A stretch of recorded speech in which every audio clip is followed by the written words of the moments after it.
Welcome back to the St. Pete by Night Twitch stream where we play St. Petersburg by Night, a massive multiplayer 5th edition chronicle set in St. Petersburg, Florida, using 5th edition World of Darkness, including Vampire the Masquerade, including Hunter the Reckoning, and as we play here on Rage Across Tampa, Werewolf the Apocalypse. My name is Kent, also known as Misha Kent. I am the lead storyteller of St. Pete by Night, and you could follow me at Misha Kent, but what you really should do, really should do, is go follow St. Pete by Night on all of the social media listed down below. It's where you can keep up to date on the game itself. You can see clips and highlights from past streams, and you can just see all kinds of fun nonsense, especially if you check out the hashtag St. Pete by Night, where you can see creations by our magnificent players, storytellers, and others all around the community. Of course, I couldn't do this by myself. I'd need a pretty capable pack of players in order to execute this adventure, so I settled for these guys. Players, go ahead and introduce yourselves. Hey everybody, my name's Preston. I play Aiden Goodspeed, the Rune of the Gale Stalkers. Hey everybody, I'm Champ, Champagne, Sentient Tapeworm, whatever you want to call me. I will be playing Aspen Wise, the Philodox of the Silverfangs. Hey everybody, I am Nori, and I will be playing Malicious Jester, the Black Fury Galliard. Hi, I'm Simon. I'll be playing Joseph Ashspeaker, the Theurge from the Ghost Council. Last we saw our intrepid pack, they were posed with several varying challenges. Jester's friends incarcerated, Aiden's friends in an family in an animal testing plant in Oregon, the threat of Ryder and his reckless behavior, as well as just the general sense of unease that is Tampa, both on this plane and in the Umbra.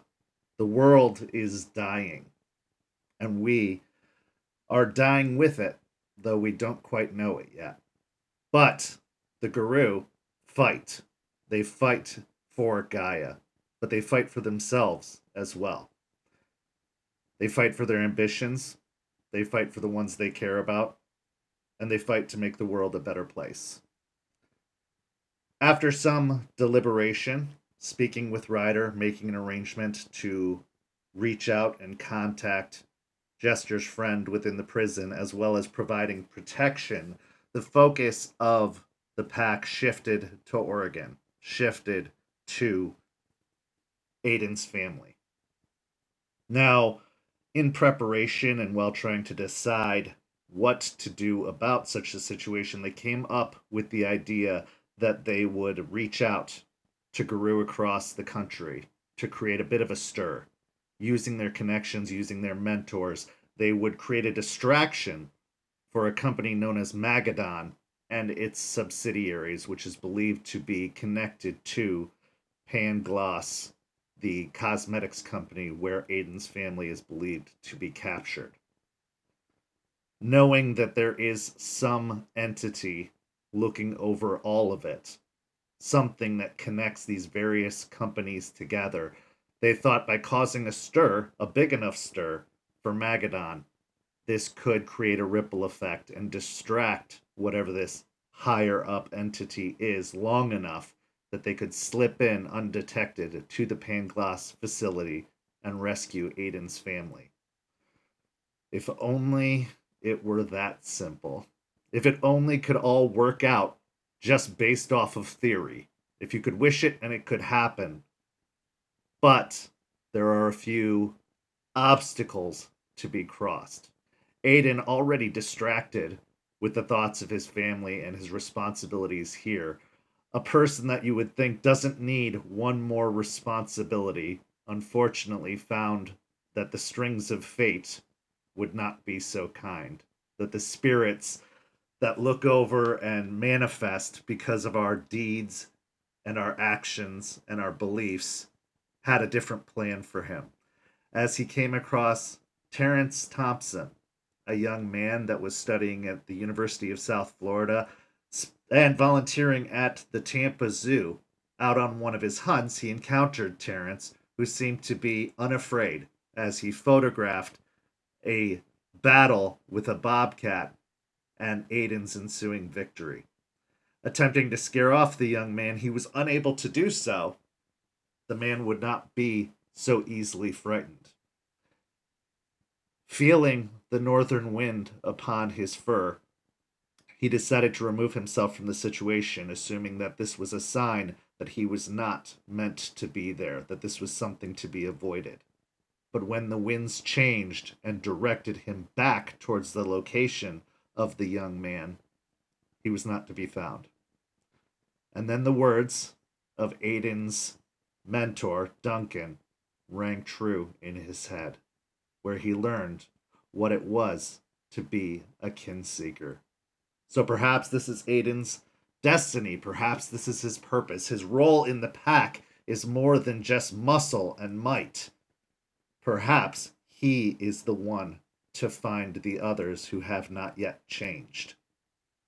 But that requires a conversation. So, as the first part of our story tonight, we find Aiden standing outside the home of Eliza Ross, the stargazer theurge who has become somewhat of a mentor in her own right to the pack in their efforts to rebuild the cairn of Tampa. Aiden, you arrived kind of on foot. You made your way out this way, probably having gotten a ride from Artie most of the way before he dropped you off at the edge of the trailer park. You've been walking through the trailer park, pulling out your phone and making a call to Duncan. As you're walking down these kind of broken cement streets, which start out a lot nicer from the main road, but just seem to deteriorate as they get further into the complex, the phone rings a few times and then is answered. Hey kid, I was just about to call you actually. Good timing. Hey, it's good to hear from you. Just calling for an update. I was just curious on if you happen to find anything out. Well, it just so happens I did. So, I sent a few guys down. Unfortunately, there are some developments happening up here that have kind of had to take a majority of my attention. But I did send a few guys down, and they sniffed out the area, checked out the facility and the surroundings that you had described, and I think you might be onto something. Okay. Whatever research or spirits told you that your family was most likely there, we think they might be right. There was a very, very strong scent of lupine near the facility. Didn't feel recent. The scouts said that it seemed like it had faded, but there was a kind of area, a fenced off area in the back that was, we couldn't see through it, but we could smell the scent that there had been animal activity there, which is not what you would expect in a pharmacy or in a fancy makeup factory, Right. cosmetics plant. It was pretty heavily masked. It was hard to detect at first, but we got some of our best sniffers on it, and they smelled something. Okay. It's bad news and good news. Like, I'm glad that something was found. Unfortunately, something was found. But you have a target. Yeah. The whole battering ram thing might come sooner than I was expecting. Well, do you want us to go in, or do you want us to wait for you? If you could wait, I gotta give this information to the pack here. There's a lot of little moving things. This once kind of steady river has really picked up pace, so now there's a lot of things moving at once. But I'll give you a call and update you on what I hear. Yeah, just let me know. And if you guys are planning on traveling out, I'll have a welcoming party to meet you. We've got a bit of a fracking issue happening up here right now that we are trying to take care of. So I won't be able to meet you in person, but know that I am there in spirit, and I'm more than happy to be the switchboard for you at the moment. Switchboards are where you pass messages to one another. Back in olden times, when you made phone calls, they had wires that they had to switch to connect people. So that's That what sounds that complicated. means. It was a different time. Weird. The wires can take paper? No, it was for phone calls. So you call Oh, me, I'll call them and let them know your message. oh, not like a written message, that an actual No, a yeah. thing you say. Oh, Yeah. okay. Gotcha. Oh, kind of off the wall kind of thing. Um, I can track well, but next time I'm with you, if you could teach me how maps work. Like Like who actual makes maps? Yeah, maps make no sense. Who makes maps, and the lines on the this plate US thing, who makes those? Who puts those out and makes all that? And who decided and who made the first map to establish where everything goes? And how do you make maps? And that maps make no sense. That is a much bigger conversation, I'm afraid. There's a lot of history wrapped up in that, border disputes, all that kind of stuff. But I will say this, and it's probably not going to make it much easier for you. There are more than one kind of map. But There's actually many, many different kinds of maps. there's But this one at the we'll start simple. Yeah, the one at the library with the really angry lady. They have this table for the little pups, and they have all these lines around all the different names of the places. Okay. I'll humor you and try to make it simple. So, you know how when you want to claim something is yours, you Mm-hmm. go around and you mark a border claiming Right. it to be yours. People do something similar, but it usually has more to do with geographical features or roads, specific locations. But basically, people came in once upon a time, bought up the territory, and then kind of decided borders between the people who own the various territories. And then the government came in and made it a little more official. But the concept's still the same. They made markings to dictate this belongs to this area, this belongs to that area.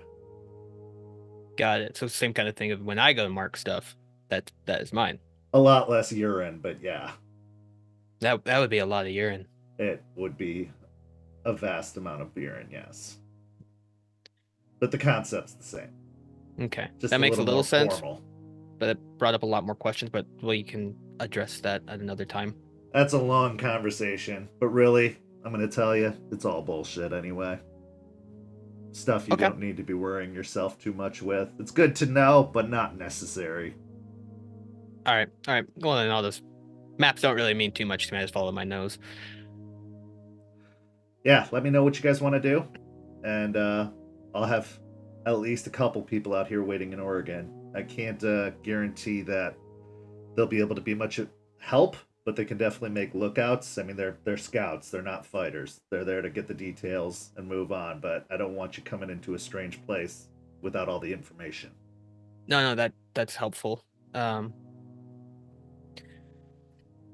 got one more thing.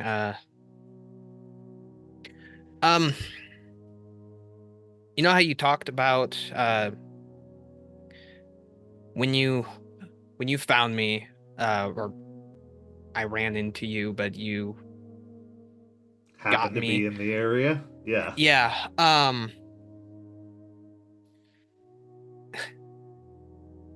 There, I got seen. I took out a bobcat. I while eating, there was a kid who showed up while that happened. I tried scaring him off, but he wasn't afraid. But he stayed his distance. So I was just eating, and he was just taking pictures, which I didn't really mind a whole lot. I just wanted to make sure he didn't get too close. 'Cause I just killed something, and that's mine. So he just needed to stay away. Well, a lot of the normies are getting kind of bold and Yeah. stupid. I mean, you look at videos on the internet of how people treat gators down there. I think you'd see that they're fearless and dumb sometimes. The big lizards are mean. They are not friendly. But while eating I got through most of it, but then the north wind kind of came through and kind of brushed over me, and it was pretty strong. So I thought it was a way of saying, "Hey, I need to leave."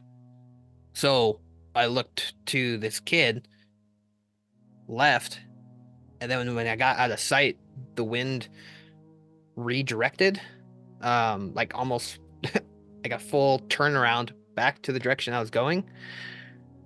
When I got there, he was gone, but the term used that you had said was kin seeker. This is something that just popped right into my head when I got back to my fresh kill and he wasn't there. The feeling that was like this was the last time that I did find someone, and is this like going to be a reoccurring thing? I'm going to be talking to Joseph and another person that's down here about it, but I didn't I don't know if this is something that I was chosen for, if this is something I asked for in like on accident. Because I don't necessarily know how to do this. If this Neither did is I. a thing. When I found out for the first time, I had no fucking clue what I was doing. I just knew that it meant something, and eventually I got better at it. It's quite possible that this is your purpose. I mean, yeah, you can wreck shit like the best of them, as can I, but we can't always use our strength to serve the nation. It's not the only thing we're meant for. We have other abilities too. And while we're waiting to use our strength, there are other ways we can contribute, and sometimes the spirits see fit to pick a way, or at least give us a path that we can choose to follow. Now, they're going to be more and more insistent the more you ignore it. They don't really give you a choice. You always have one, but they're going to remind you of that choice until you make the choice they want you to make. Yeah. After you told me about the first time, I kind of had a feeling, but I didn't want to say anything because it could have been a fluke. But yeah, it sounds like the spirits think you should be a kinseeker. Well, how long do I have? Like, do I have like a week? Is he gonna? Is it going to happen like today? Do I need to be just constant? Because if it happens like what has happened with others who have gone through it, I can't have that kind of thing be happening in public. He said something about a zoo. He works at a zoo. If that happens there, there's a lot of people at those things. It probably won't happen today. It can vary. There's no set kind of answer as to when or where or how it's going to happen. That's the tough thing about it. It's very much a guessing game, and you kind of always have to be at the ready for it. But the more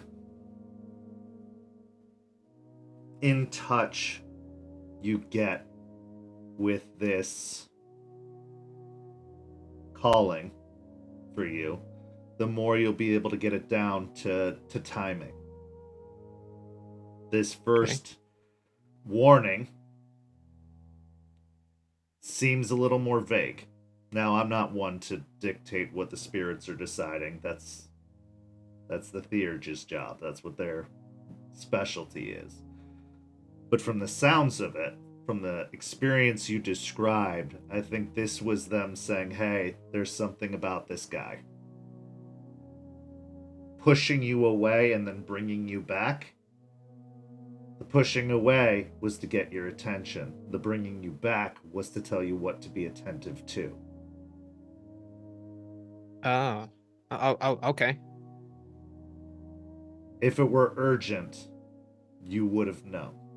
You have to trust your instincts. The wind would have told you just how urgent it was. Okay, that makes sense. Talk to your Theurge.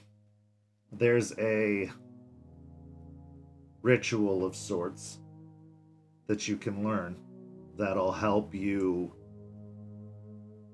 better track this individual. And if you're particularly good at it, which it's going to take some practice, you'll get the timing down. But this doesn't sound urgent to me. I've found quite a few of our kind. Our pack up here, our sept really, was mostly pups like you that I found. Yeah.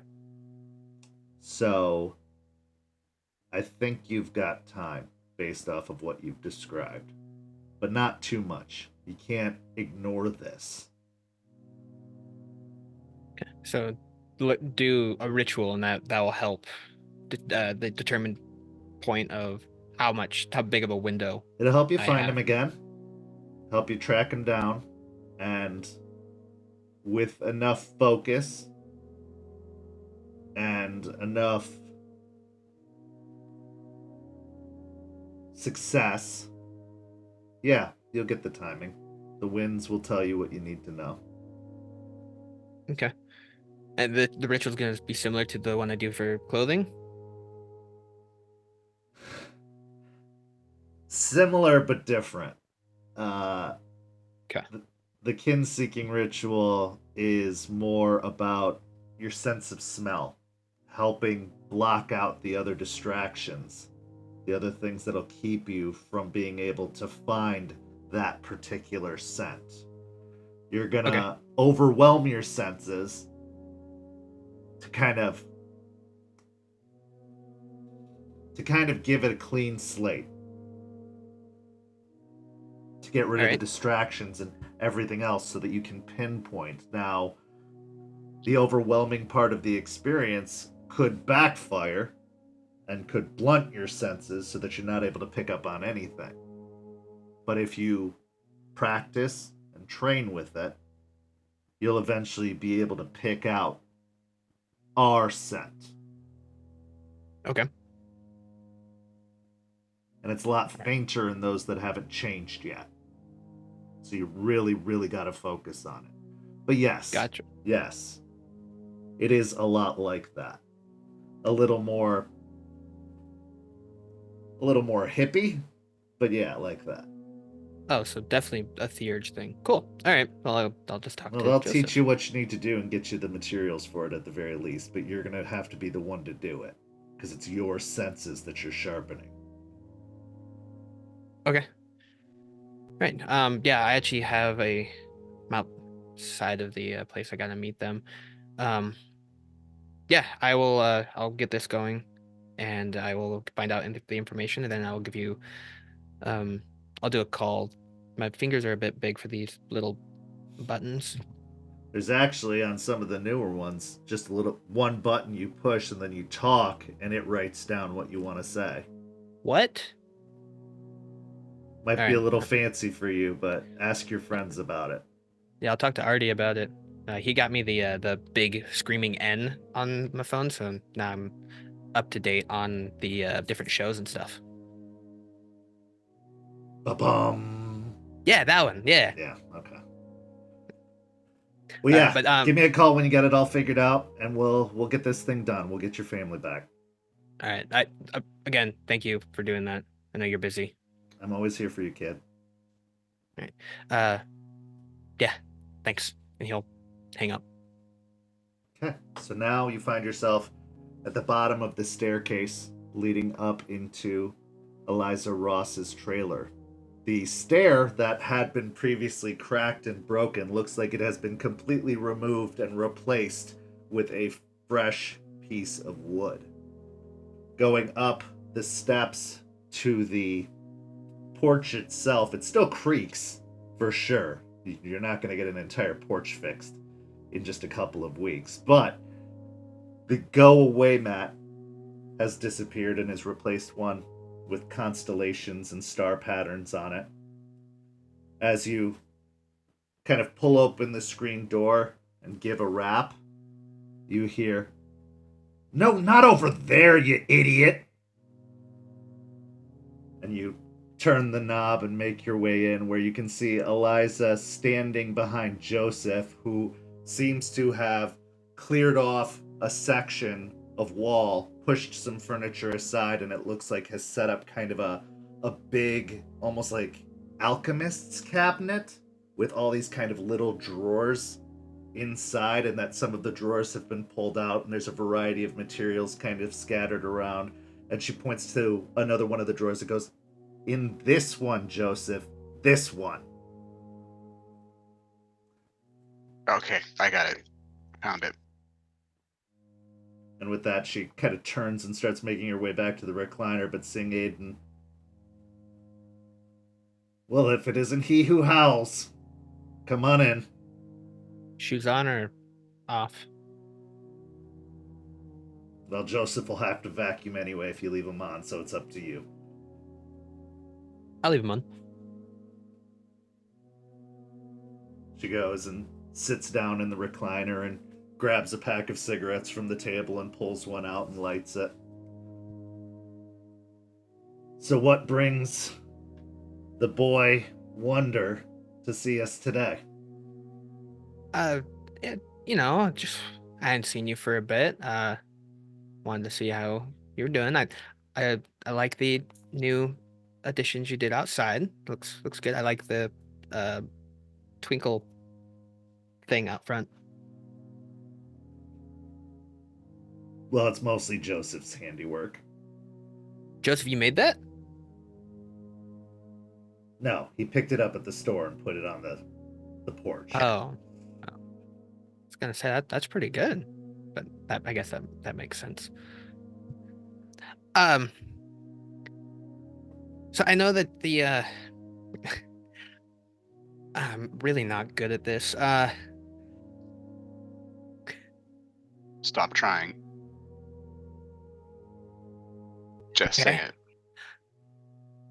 What do you guys know about kin seekers? And how to help someone who may have found someone who be going through a transformation here in, I don't know, X time? Aiden, Uh-huh. are you saying you think you're a kin seeker? I'm saying that there's a very strong likelihood that I probably might be.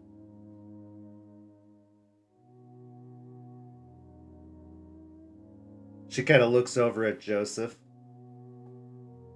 Maybe it's working after all. I was wondering if they were going to bring another one down. He'd be good at it. I don't know about that. Yeah, no, dude, no. Like, if there's one of us in the pack that's gonna find something, it's gonna be you. Like, it makes sense. My kin seeker was Wolfborn too. I don't know much about it because she was the only one I really knew. But she spent as much time as she could on her own out, just running. And she would run into the Umbra too.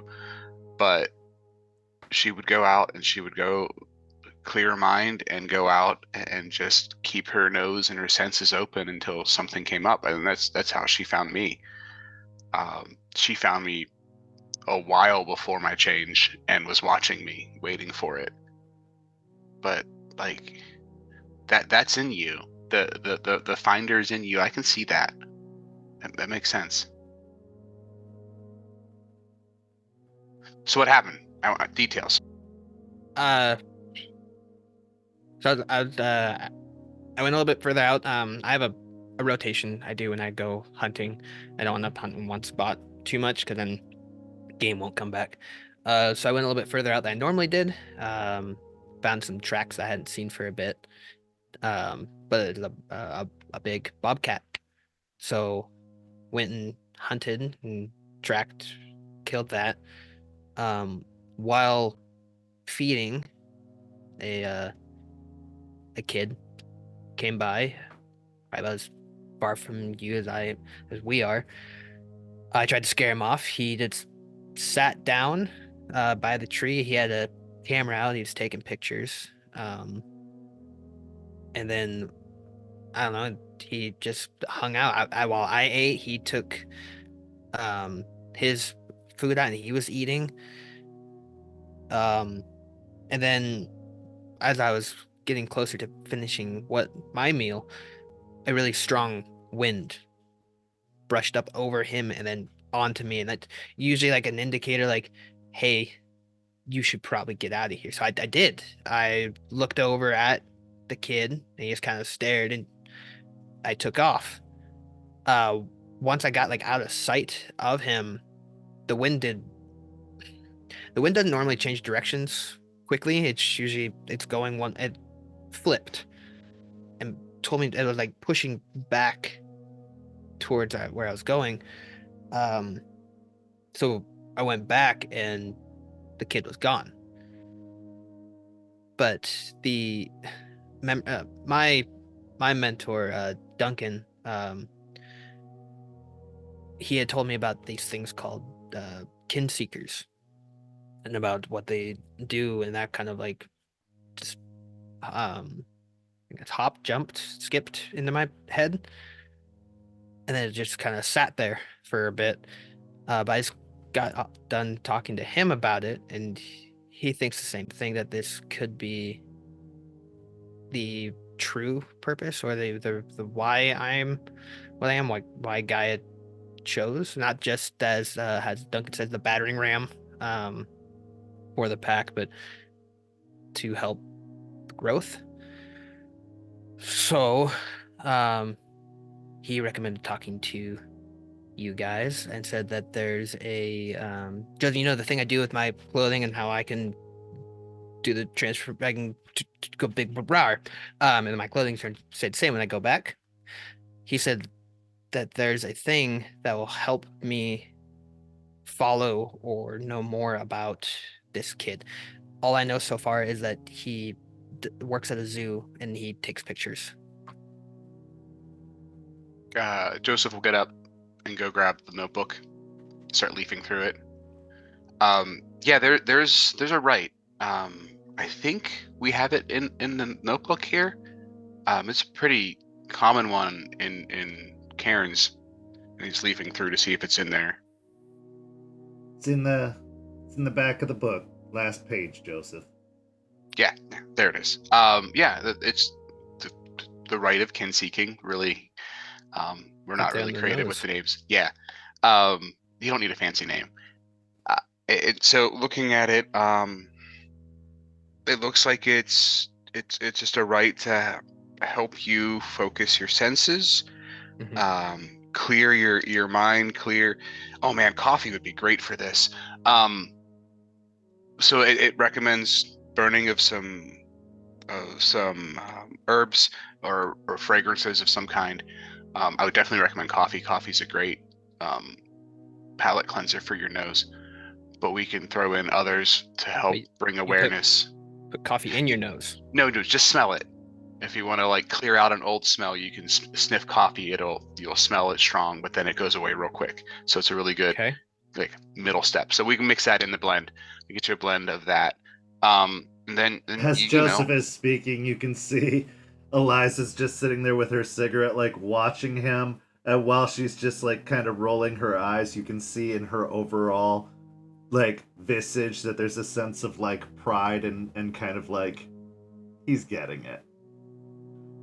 Yeah, so you get your senses cleaned physically, and then you're gonna pull in your wisdom from here, and you're gonna get your other senses clean through the rite, and that will allow you, after you go through this process, and you make it special to you. Yeah, every rite master is gonna have their own way of doing it, but when you find your way in here as well as here, you'll basically be able to seek them better. So you're when you try to go forward and use your tracking, or if it was already using his web searching or whatever, that extra bit is going to pull into that and make you better at the next step at finding them, and hopefully finding them quicker before anything drastic happens. Eliza kind of groans and pushes herself up from the recliner, the cigarette still hanging out of her mouth as she kind of shuffles over towards the hutch of cabinet drawers and kind of pulls one open, pulls out a series of incense sticks and sets them down. Well, there's only one way to find out now, isn't there? She kind of shuffles her way into the kitchen, opens up some of the cabinets and pulls down like a big kind of like tin of coffee, and then goes underneath the sink and then pulls out what looks to be like a little camp stove, like a tiny little camp stove with almost like a little kettle on it. And she pours some water into the kettle and pulls out what looks to be like almost like a little iron pot that goes on the burner itself, and starts making her way over.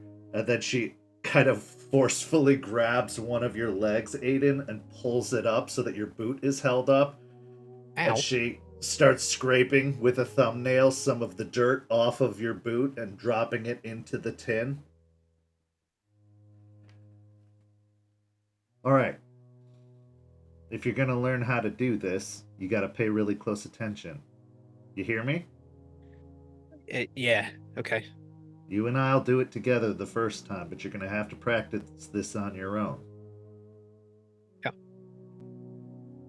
She kind of clears off the table in front of you, which has like a newspaper, the most recent newspaper folded on it, and kind of sets that off to the side, takes some of the other ingredients and materials that she had put out for Joseph to organize and put away, and kind of moves them off to the side, and sets up the hot plate, plugging it into an extension cord, and then plugging it into the wall, and turning on the burners so that they start to warm up. She places the kettle on one burner, and the kind of cauldron pot on the other burner, and dumps the dirt that she had scraped from your boots into it, as well as throwing a couple of other herbs in there, and starts brewing coffee in the other kettle. She puts a shit ton of coffee from this kind of can into the kettle, to the point that this would make probably the scariest and strongest batch of coffee you've ever seen, Joseph. In the way that she is just shoveling so much of the coffee grounds into it. She then grabs the incense sticks and a burner and sets them kind of next to the hot plate and sticks several of the incense sticks in and starts lighting them. It takes a couple of moments, but eventually the scent kind of starts to become very, very pungent, almost reminiscent of that like heavy smoke smell that you got when she was, before you had helped her. It just starts to really become overwhelming to your senses. She kind of sets herself down on the ground in a long groaning effort as she lowers herself to the floor across from you. And she says, "All right, boy, sit down." Tell the dog to sit. Okay, he'll go over and sit down next to her, or in front of her.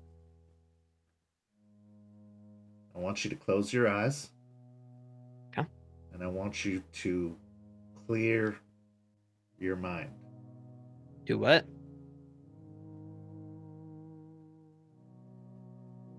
Clear your mind. Get rid of any thoughts, any feelings, any emotions that you're feeling. Just open yourself up to not just this room, but to everything beyond this room.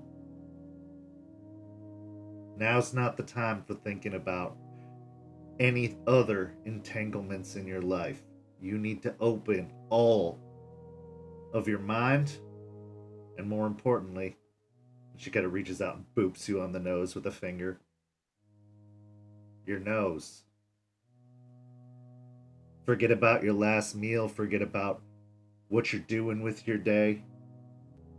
Forget about anything that's weighing on you here or across the country. And she kind of looks over to Joseph knowingly. All right. You need to push that all out in this moment and really focus. All right. I'll just close my eyes and forget stuff. Okay. Yeah, I'll try it. He'll close his eyes. Think of the wind. Think of the boy. You were already given an advance notice by the spirits. So since you know what you're looking for, you've got a bit of an advantage here. Breathe in. Let all of these smells, all of these fumes, all of these senses into you. He'll take a deep breath. And it is almost gag worthy at this point as these combination of scents, they don't complement each other. They're very harsh and opposing and overwhelming. The scent of incense combined with coffee, combined with some concoction of dirt, as well as other herbs, it's just clashing on clashing on clashing. But as you breathe in, I would like you to make a wisdom and investigation check. I will say that you can add an additional die because you had encountered Terrence previously. 3. Okay.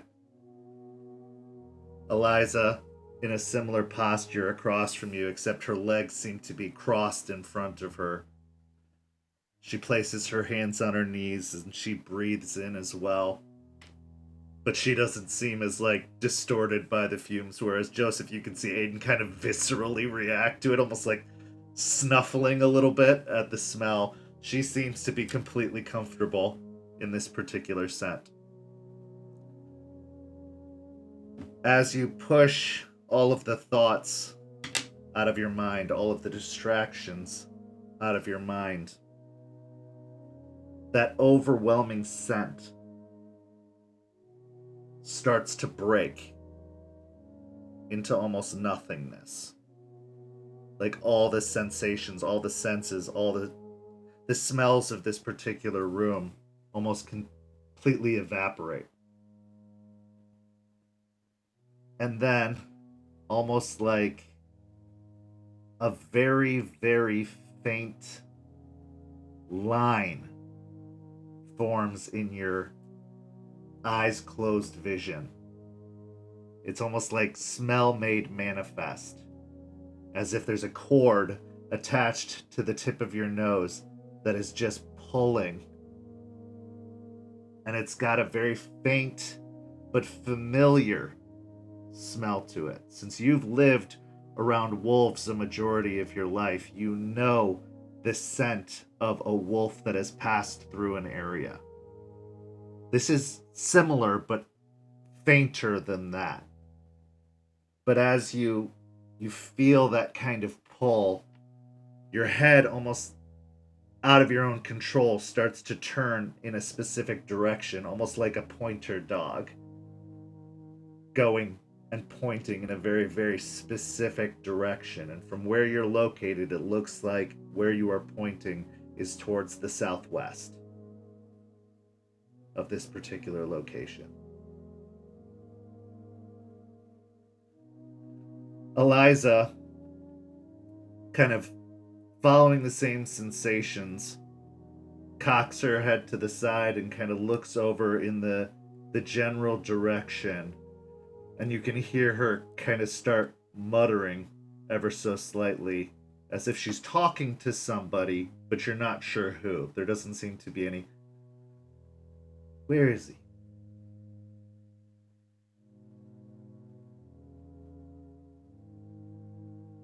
I see. And how long has he been there?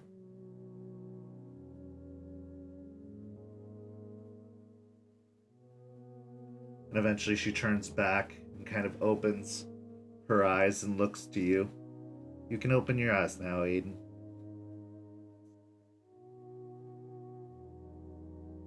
Well, you were quite right. He does frequent the zoo. In fact, he was there earlier today. Did you feel it? That way. He'll point southwest. That's right.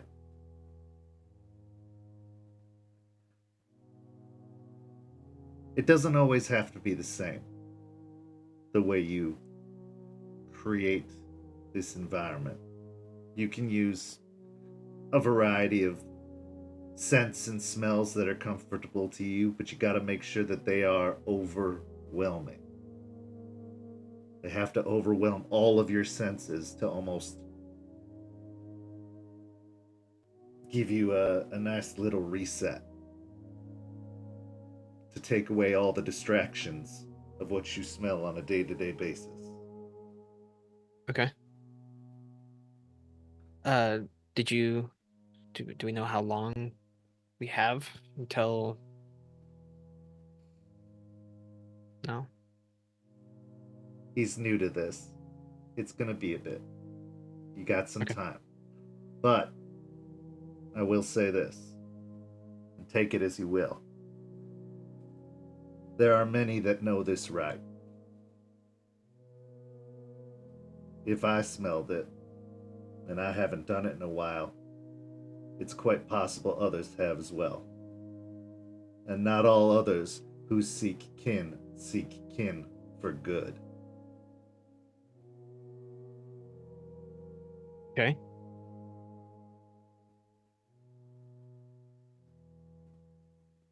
So you'll want to keep your eye on this boy, but I do not think that the change is coming immediately. I know that you have other pressing concerns to deal with. Yeah. My guess would be another full moon cycle from now, Okay. at the earliest. But these things are unpredictable. Could be a little bit before then, could be a little bit after, but I think you have at least 3 to 4 weeks. Yeah, that should work. With everything else going on.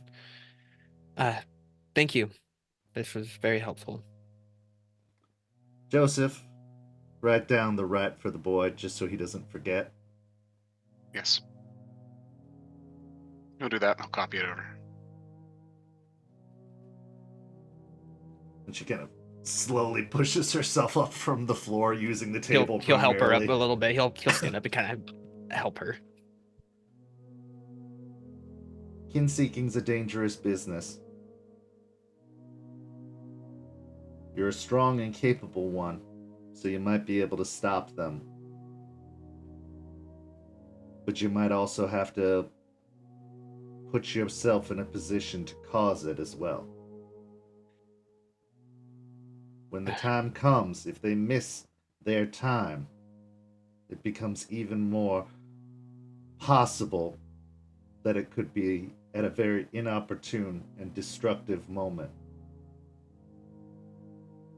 Okay. Kin seekers in the past have been known to do some rather extreme things to cause the change. The one who found me literally pushed me off the side of a cliff. Lucky for him, it worked. Others, Yeah. unfortunately, have not been so lucky. So that's not required every time. I don't have to find a cliff and push this guy off of it, right? Certainly not. Okay. But moments that create fear or fury tend to force the change. And I'm not saying you need to force the change. But if the time comes and the change hasn't happened, you can't wait too much longer. Gotcha. Okay. 3-4 weeks at the earliest, what we're looking at. Practice But the keep- right. It'll Okay. keep you in tune with his location or the location of others. If you really open your mind, you might even discover some that you haven't encountered yet, that your wind hasn't told you about yet. Great. That's the business of the Kinseeker. It's not always fun, but it is interesting. It's really gonna cut into my running time. Not if you found something to run towards that isn't just prey. That's fair.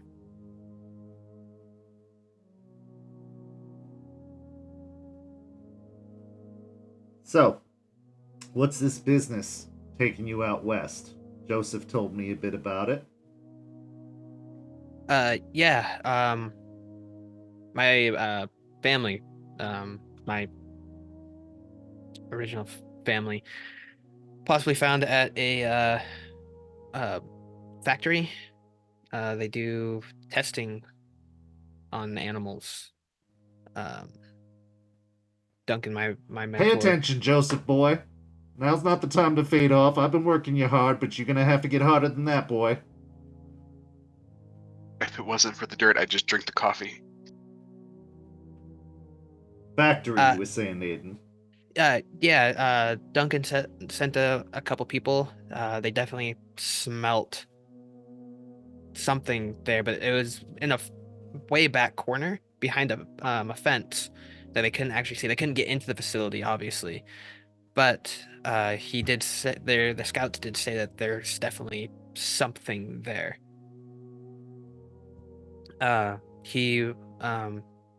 He can't be there for when we actually go out west, but he's going to be lending us some of the people from my tribe to go out there and help when we go out there to try and get them out.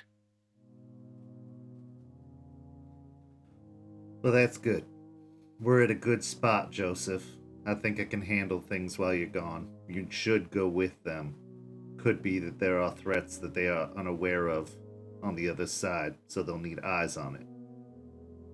Yeah, of course. I was hoping we get to the point where we can go. We're a pack. We should stick together. We have things organized for now and the structure laid. It's still going to be a great deal of time. I will keep an eye on it, and I'll keep an eye on your potential protege. Appreciate it. Yeah. Do you have a phone?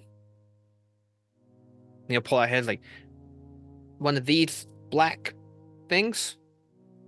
Yes, I have a phone. Can I get your number? Joseph, make sure he has my number. And then I can while over there I could call and see if anything's happened or something like. Yeah. It's gonna be fine, Aiden. You focus on this task at hand. You need as very few distractions as possible during this time. Yeah. Very good then. With that, we'll transition to the next part of our story.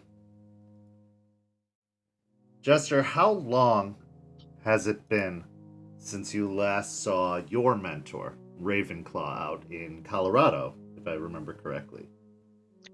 I think it's coming on 2 years, between 1.5 years and 2 years. So as you have been working to put together potential solutions. One kind of presented itself to you as Artie and Aspen, deep in research, managed to uncover a connection between a pharmaceutical group known as Panacea and the massive conglomerate known as Magadon. Well, it just so happens in Colorado there is a manufacturing plant that is owned by Panacea, a place where they test, manufacture, and produce chemicals, mostly pharmaceutical drugs, to be shipped out. Already told you that if there was ever a best target that would hopefully distract from anything that happens at the Pangloss plant in Oregon, it would be this target. So you pull out your phone and you look through the contact until the name comes up. Having known that you haven't spoken to her or really seen her in 2 years, what are your thoughts and feelings going into this? She was the one that got my attention on Endron, the company. And so I think she would be interested in learning this information, but it has been a while. I've been kind of busy. Maybe I should have called more. Hate that I'm calling her for a favor instead of just to catch up. Okay.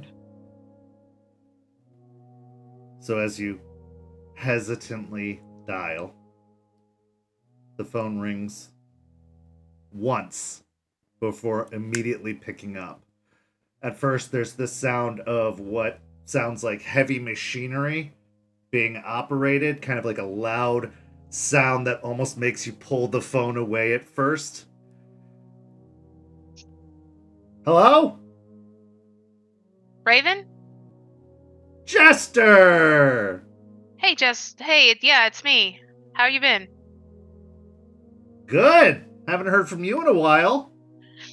Yeah, things got pretty busy down here. I have a pack now. Hang on a second.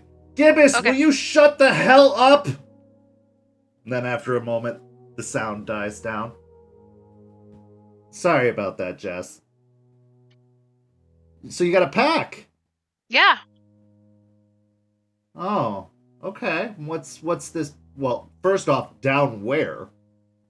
I'm in Tampa, honestly. She kind of goes quiet for a minute. Florida? Yeah.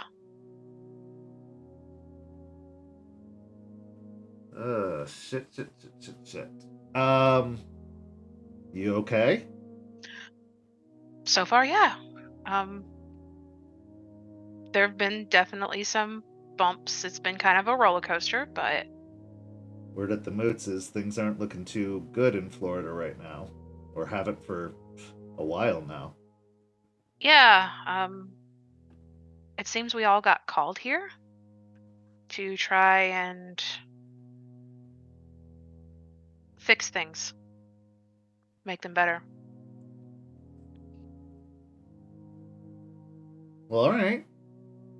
I know that you are as stubborn as a fucking ox, so if anybody's gonna at least try to fix things, it's gonna be you. Yep. Like I Well- said, it's kind of ups and downs. Like I went into the other side. It was eye-opening. Pretty crazy, right? Yeah. Look at you having all these adventures without me. Hmm. You're growing up right before my eyes. Well, not in front of my eyes, unfortunately, but... Okay. What do you need? So, the thing is, remember Endron? Yeah. I remember Edron. Uh, Who could there's forget? there's this other company called Magadon that seems to be connected to it. We think that they're companies that belong to something bigger. However, we've been having a few issues with Magadon. One of my pack mates, he's Wolfborn, and his kin are, well, they're being experimented on in Oregon. And we want to put a stop to it. Unfortunately, we don't want to. We've drawn a little attention here in Tampa, and we kind of want to spread out some attention. So what we're thinking is A having several, distraction. having several distractions go off in different places. So we distract Magadon as a whole, and we can get his family out. Well, it's been a while since I've had a good dust up. Yeah, well, there's this company called Panacea. They have a pharmaceutical testing warehouse. Panacea Pharmaceuticals. I was wondering, if you would be willing to do a hit on them. Maybe break their supply chains, or even just... It's a pretty big ask there, Jess. I mean, we haven't stuck our Talked. head out in a while. Well, not even just that. I mean, you know I'd do anything for you. But Right. the sept up here hasn't really stuck its head above ground since the last incident. We've been laying low for a while, so this would potentially really put us out there. It's important. It is. This is, like I said, it's my packmate's family. They're wolves. They don't have a chance against this.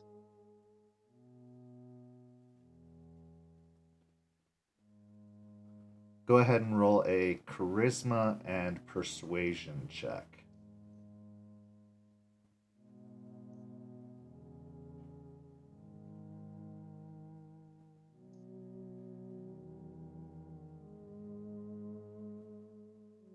Can I use rhetoric, my specialty? Yeah. Okay.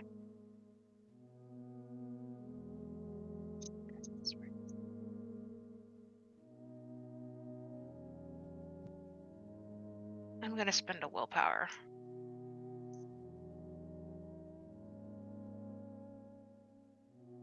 I got 4 successes.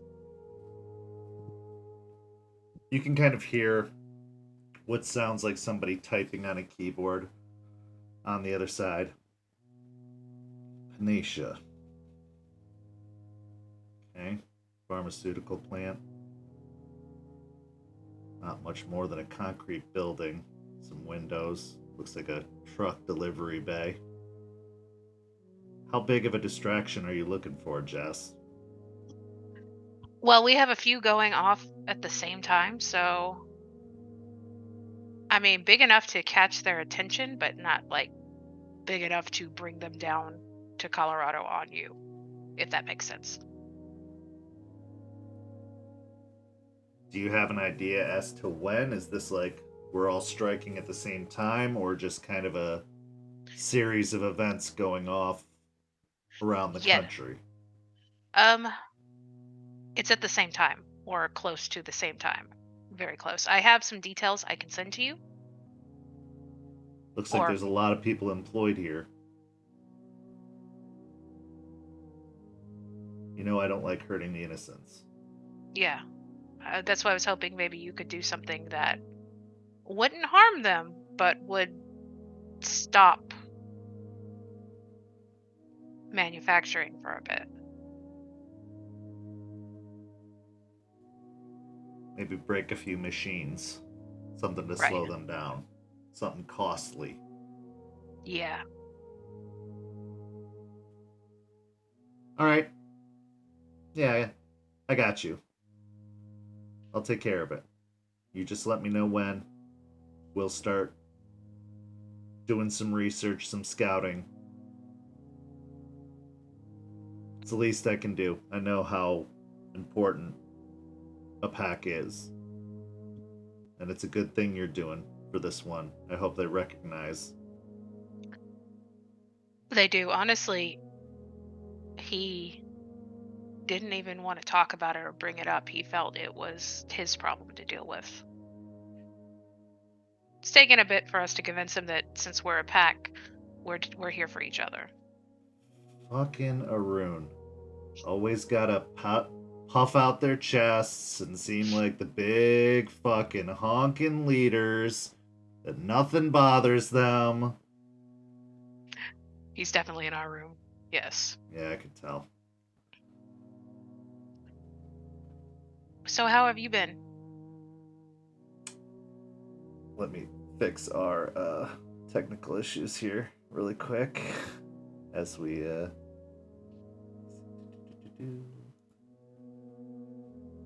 lost Simon for a second. Ah, shoot, I forgot to fix me too. There we go. I've been well as can be expected. Like I said, laying low. We interrupted a bit of a operation that was happening out on our side of the world. Endron was trying to set up a new drilling exploit up in the mountains, and we just couldn't let that happen. So let's just say the frackers got fracked.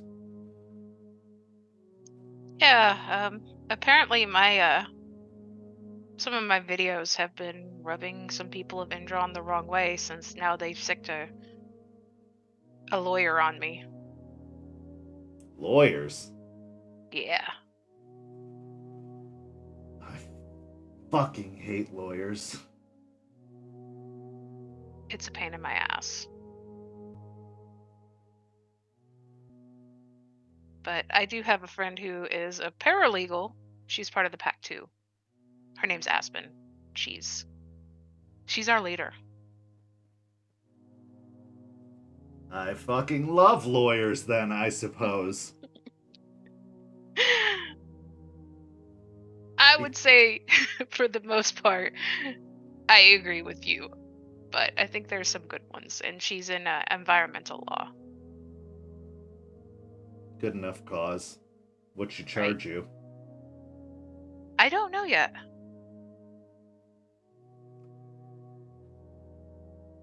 Be careful, Jess. You stick your head out. You get enough notice, enough eyes on you. They don't forget a face. And it makes it a lot harder to do the work that needs to be done. Yeah, I'm starting to learn that. You get into the system, and then it's just fucking paperwork, and they know everything about you, and it's all bullshit. But if you trust the lawyer, if you trust the Arun, then you gotta stick with them. You gotta do for them what you'd want them to do for you. Loyalty between the pack is important, but you always got a place here if things get too hot down there. I know. And I do trust them. They've had my back. Don't be too stubborn. You still gotta be smart. I'm working on that. Alright. Well, we're with you. If you need something, you just let us know when. We'll get everything we need on the factory, and we'll try to do something that'll wreck up the place but not hurt anybody. Sounds good. And yeah, I think I might... Next time I call, it's going to be a social call. It'd be good to hear from you. And I have a lot of stories. Keeps asking about you all the time. Yeah, I got a lot of stories to tell right now. Or a few. Well, if it's Florida, I have no doubt about that. Oh my god, the drivers here. They are ridiculous. Alright. Well, just be careful, Jess. You give me the word when it's go time. We'll make it happen. Awesome. Thanks. I will send you over the information. Alright. Take care of yourself, and don't be a stranger. I won't, and you too. Take care of yourself. Say hi to Gibbous for me. Oh, I'll never hear the fucking end of this. Why didn't you let me talk to her? I want to talk to her. Meh, meh, meh, meh, meh, meh, meh. You got to give her a call too, you know. I will. All right. You let us know. I will. And with that, she hangs up. What are you feeling after that call?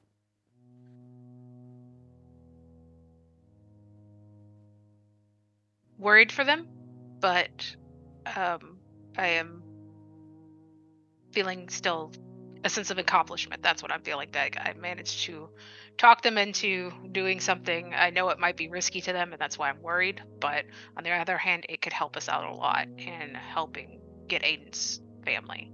So I feel like on my end so far, things are going well. Finally, we'll transition to our last story of the first act. Aspen, you and Artie took on the rather mammoth task of trying to talk to Ryder, trying to give Ryder an assignment to help with this distraction operation, to buy you some space and some time so that you can help get Aiden's family out of the Pangloss factory in Oregon. So as you are riding in Regina, heading over to East Tampa to the motorcycle club, what's going through your mind? Superficially, I don't want to deal with Ryder again. He's the worst. But kind of a necessary evil. In the back of her head, she again really hates unknowns, so what is in store for us in Oregon has been heavily on her mind for several days now. And she's just trying to do as much as she possibly can, so there's not too many unknowns and not too many what ifs. Okay.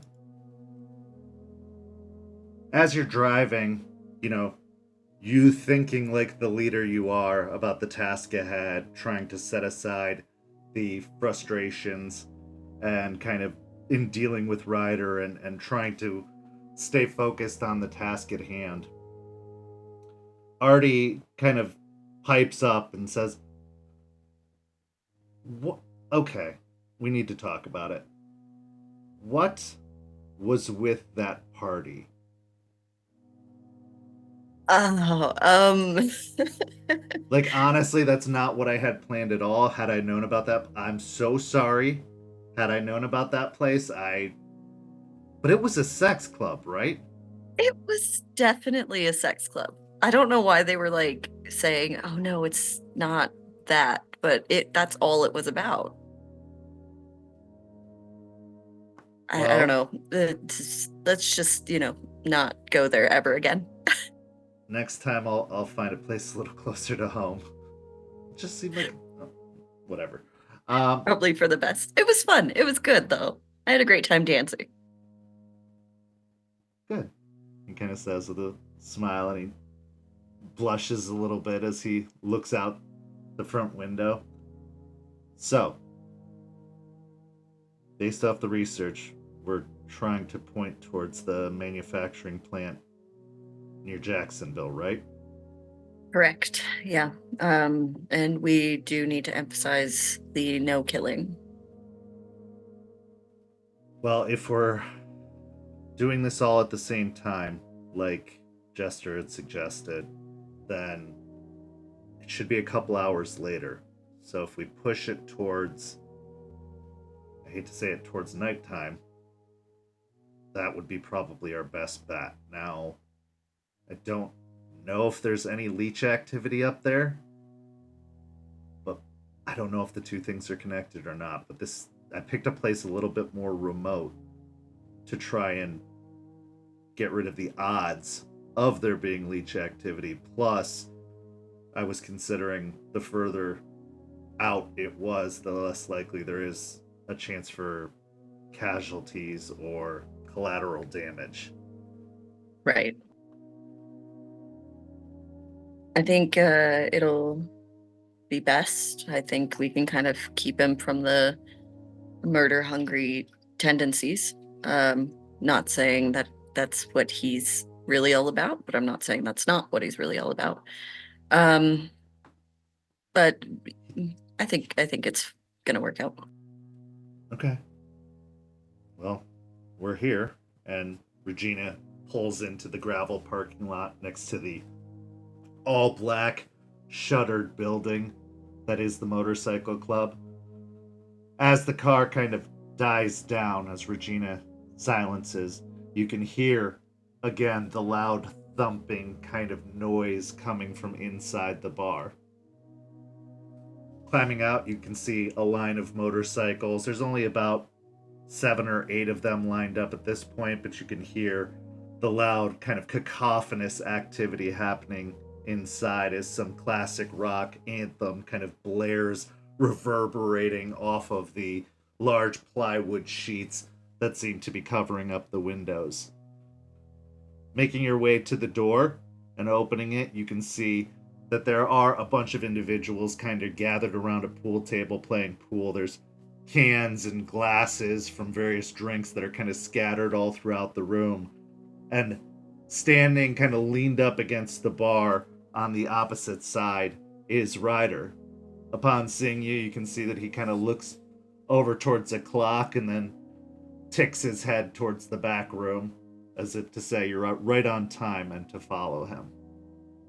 Passing through, the bikers don't even seem to be disturbed by your presence. In fact, as one of them sees you, they kind of look up and say, "We gonna blow some shit up? Yeah!"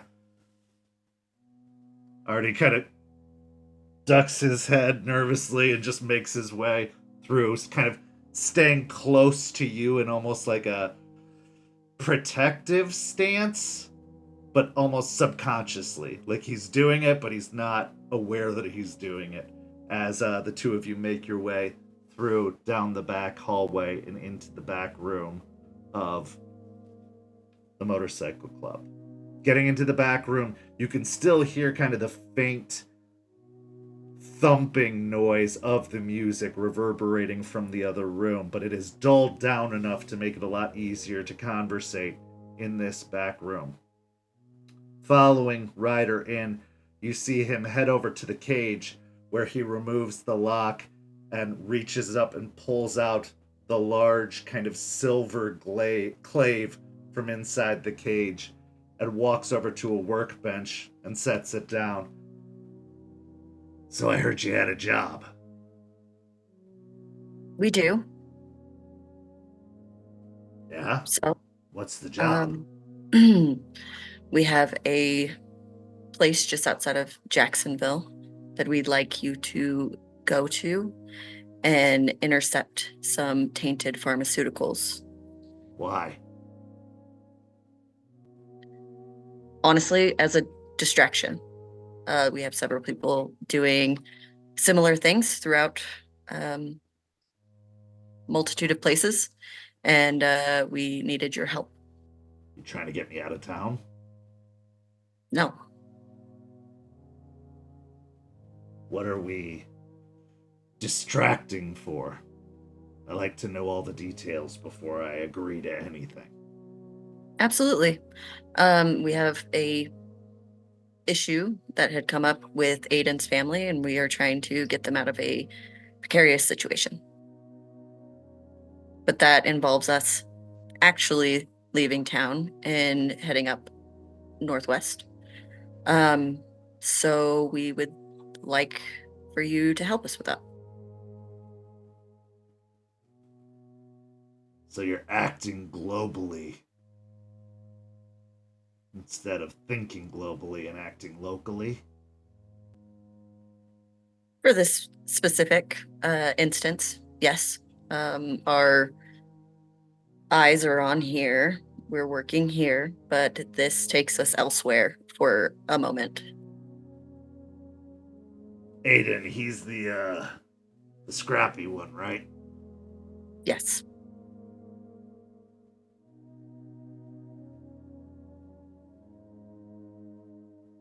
"Okay. Well, since we've dealt in the business of favors in the past, I owe you after you did a solid for me. Now I'm watching Jester's friends on the inside. What's the offer? For you? I'm the one doing it, aren't I? Well, number one, it's a job for you to do. And number two, we could talk about that if there's something you want in exchange.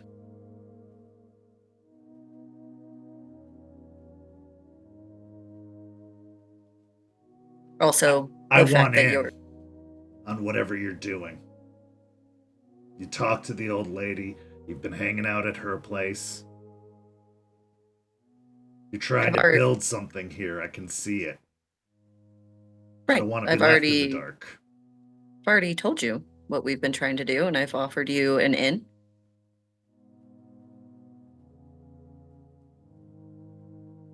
Okay, let me be a little more specific.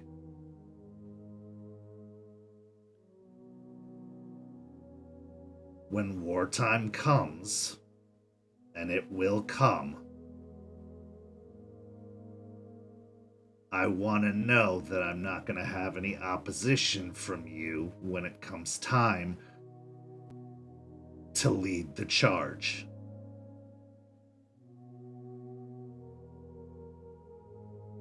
Until then, I'll play nice and do tasks to help the cairn. But when it comes time to fight, and it will come, I'm the alpha.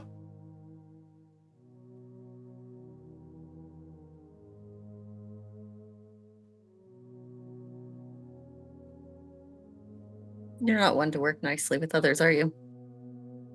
I tried to work with others, and those that didn't die ran away.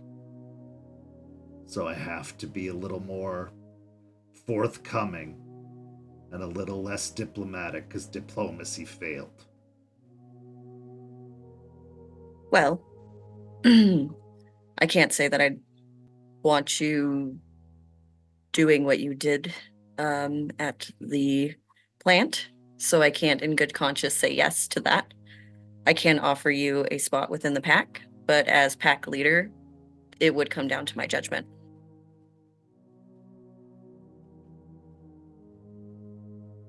Until wartime.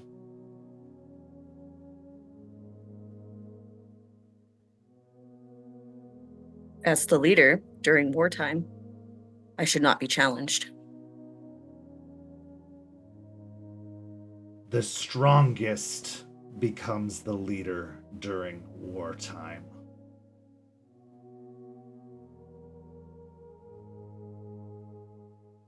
The leader is the leader during wartime.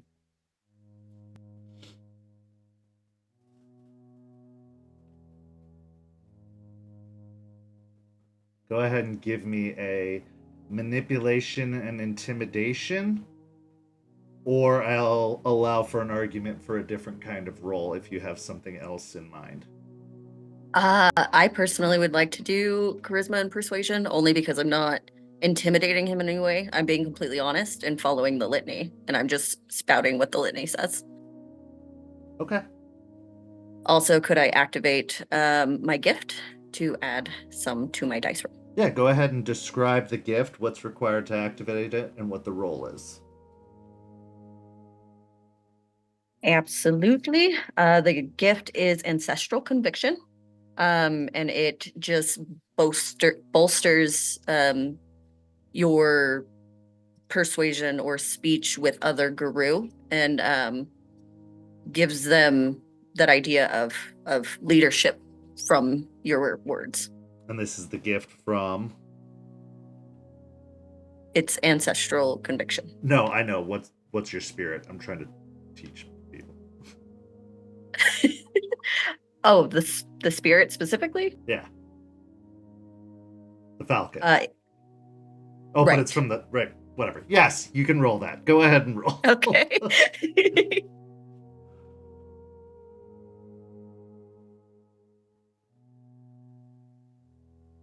Right, the gift, not the...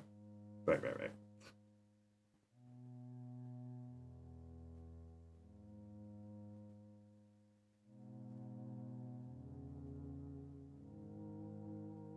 Also, I can add my beauty to this roll. Yes. Yeah.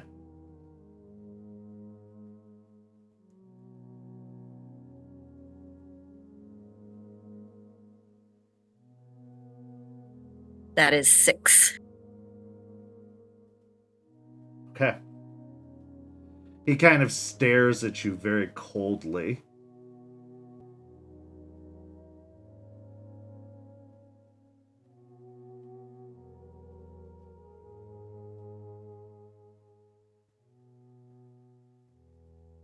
All right.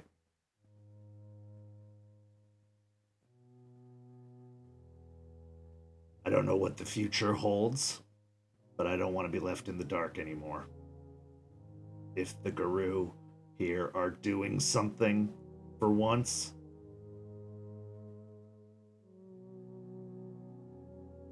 I guess I should support it. So what's the target? Thank you. I'm glad we agree. The target is Autumn. Let me look at the paper. Hold on.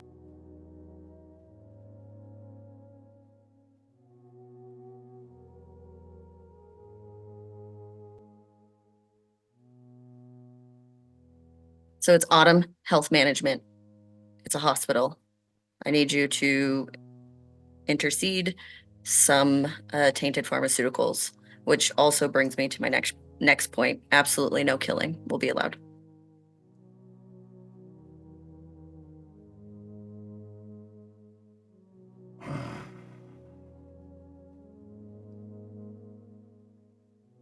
By any means?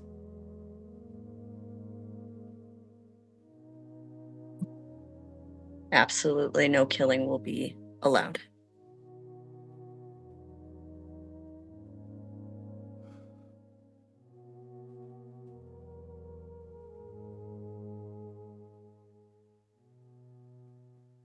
Okay.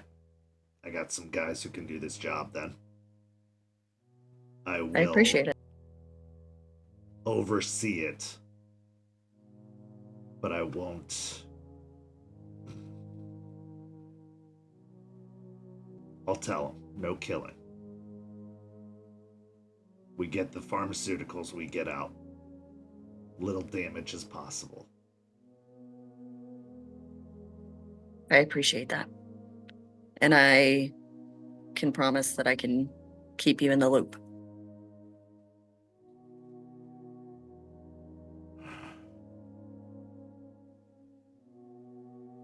Okay. You got a deal.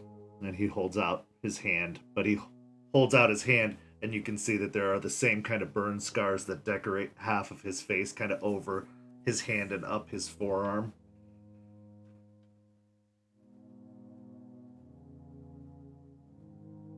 She'll put out her hand to shake.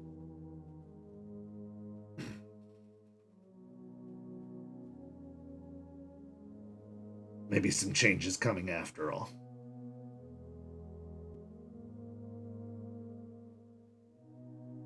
You got a deal. And I do want to say, Ryder, you're a great leader for the people you have. And you're far more qualified to do this. It's just it needs to be pushed in a better direction. And I'm happy that we get to work together.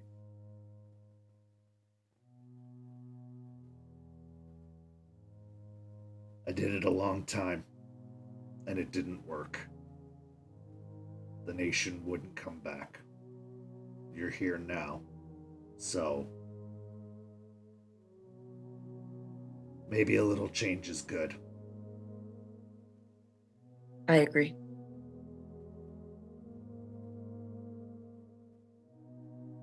All right, then. I'll get the address. Near Jacksonville? Yes, sir. Fuck, the place might as well be on a boat dock. All right. We'll take care of it. I'll tell him to knock anybody out if that's the worst it comes to, if it requires it. I can't say I won't hurt anybody, but we won't kill anyone. I think that's a fair compromise.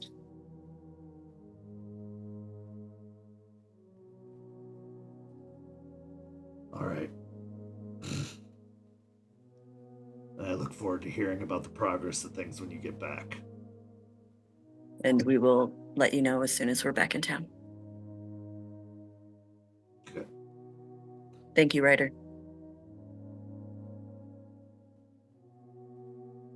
Oh, Alpha, my Alpha. He kind of smirks and gives you like a slap on the side of the arm, which at first doesn't feel great, but not enough to do any kind of real damage, just enough to kind of shake, like, okay. And he She kind just of like subtly holds her arm as she like kind of like backs up, walks away. Like, so on your way out, go ahead and make me a wits and awareness check.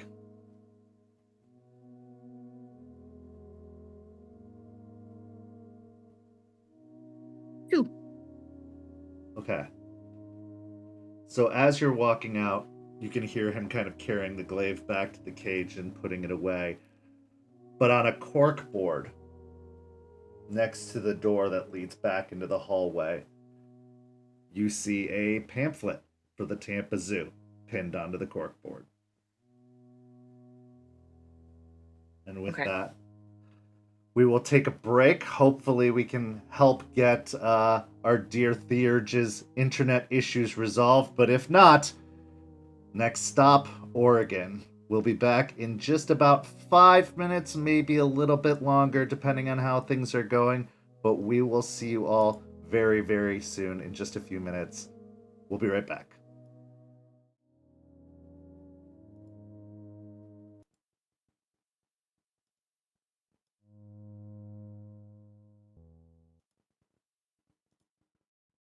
And we are back. Unfortunately, -1 Theurge for the rest of the evening, but that's quite all right. We know how technical issues go. A few days pass. Arrangements for travel are made, and you are all flown out with tickets and IDs that look suspiciously like you, but have a very differing name attached to the various kind of tickets that you're given and IDs that Artie provides for you. You land in Oregon, where you are met by some individuals, Aiden, that you recognize from back in Washington, those belonging to Duncan's Sept. They make hotel accommodations for you in the town of Silverton, Oregon.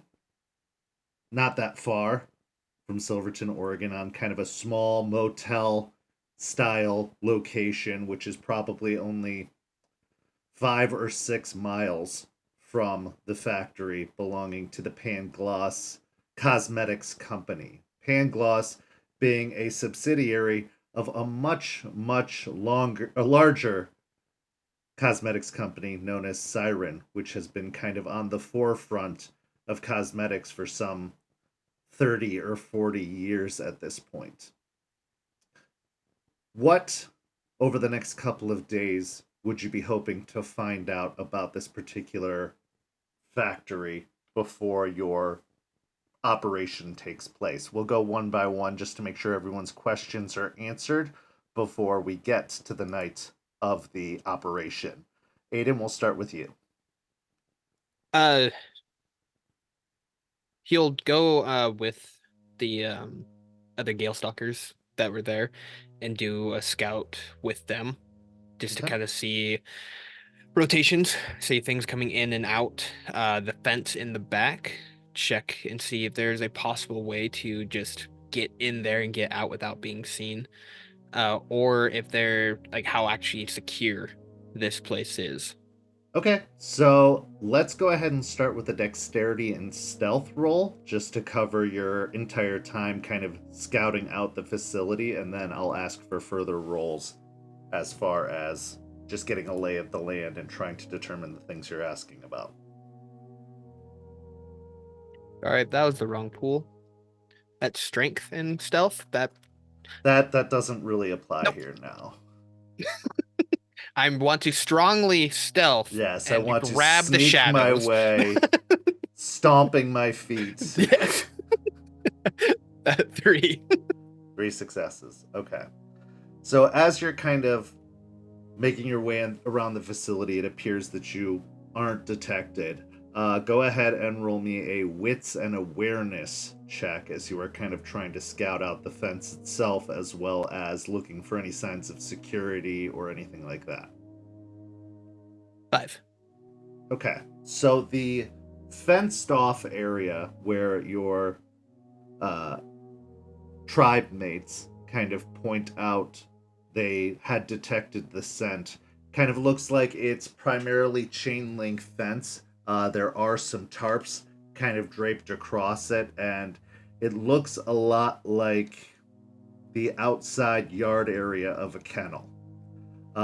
There is barbed wire kind of wrapped around the top of the fence line, and from what you can tell, it does look like it is connected to some sort of power source due to these like conduit boxes at the end of the barbed wire line. You can also see what looks to be these kind of like long electrical cords that are really thin that seem to run within the barbed wire itself.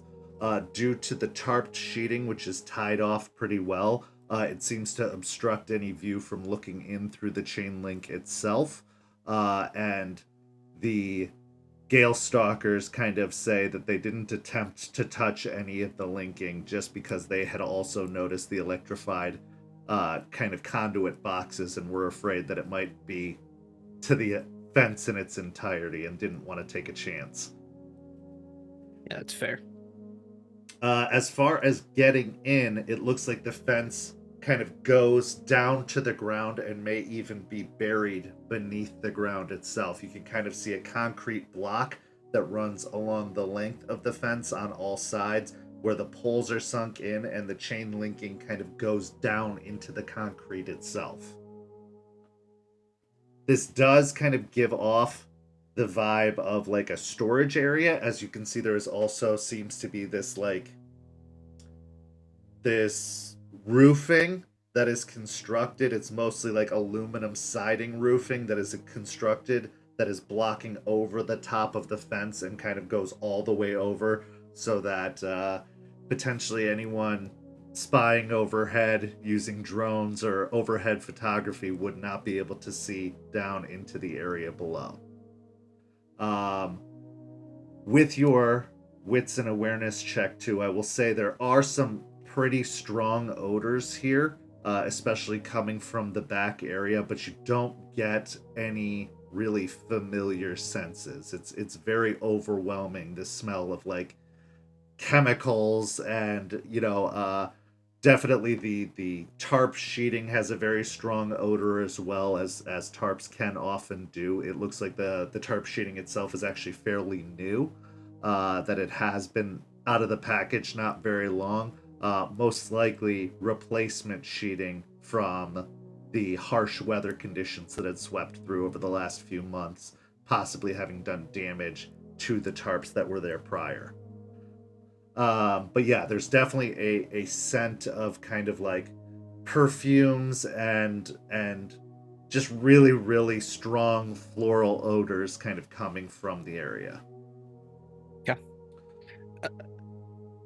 Also, scouting out the area, you do not see any signs of heavy security measures taken, but there do appear to be like plant workers who come in fairly early in the morning, maybe even like 6 a.m., 5 a.m.-ish, to start things for the day, and that people tend to stay, and this is, helped by with the Gale Stalker information, that they tend to leave probably around 7 p.m.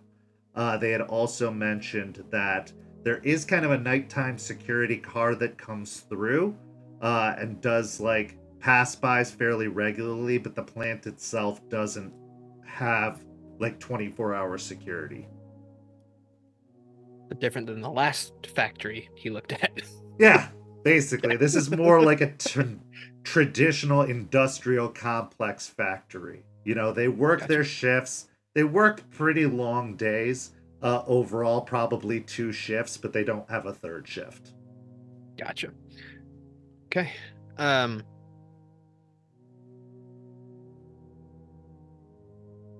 and then if you have me do a roll, it won't work out. He'll just go back to the motel and relay it verbally back. I was gonna have him try and text Artie, but he'd messed that up. So Okay. Aspen, what kind of information would you be hoping to find out about this particular facility? Mostly, I would like to know maybe like blueprints of what it looks like so we can kind of make a route of the easiest way to get in and out and a potential where they would be keeping the animals while not testing, if that makes sense. Do you have any dots in technology? I do not. Okay, so you cannot assist Artie, but he will attempt to make the roll for you.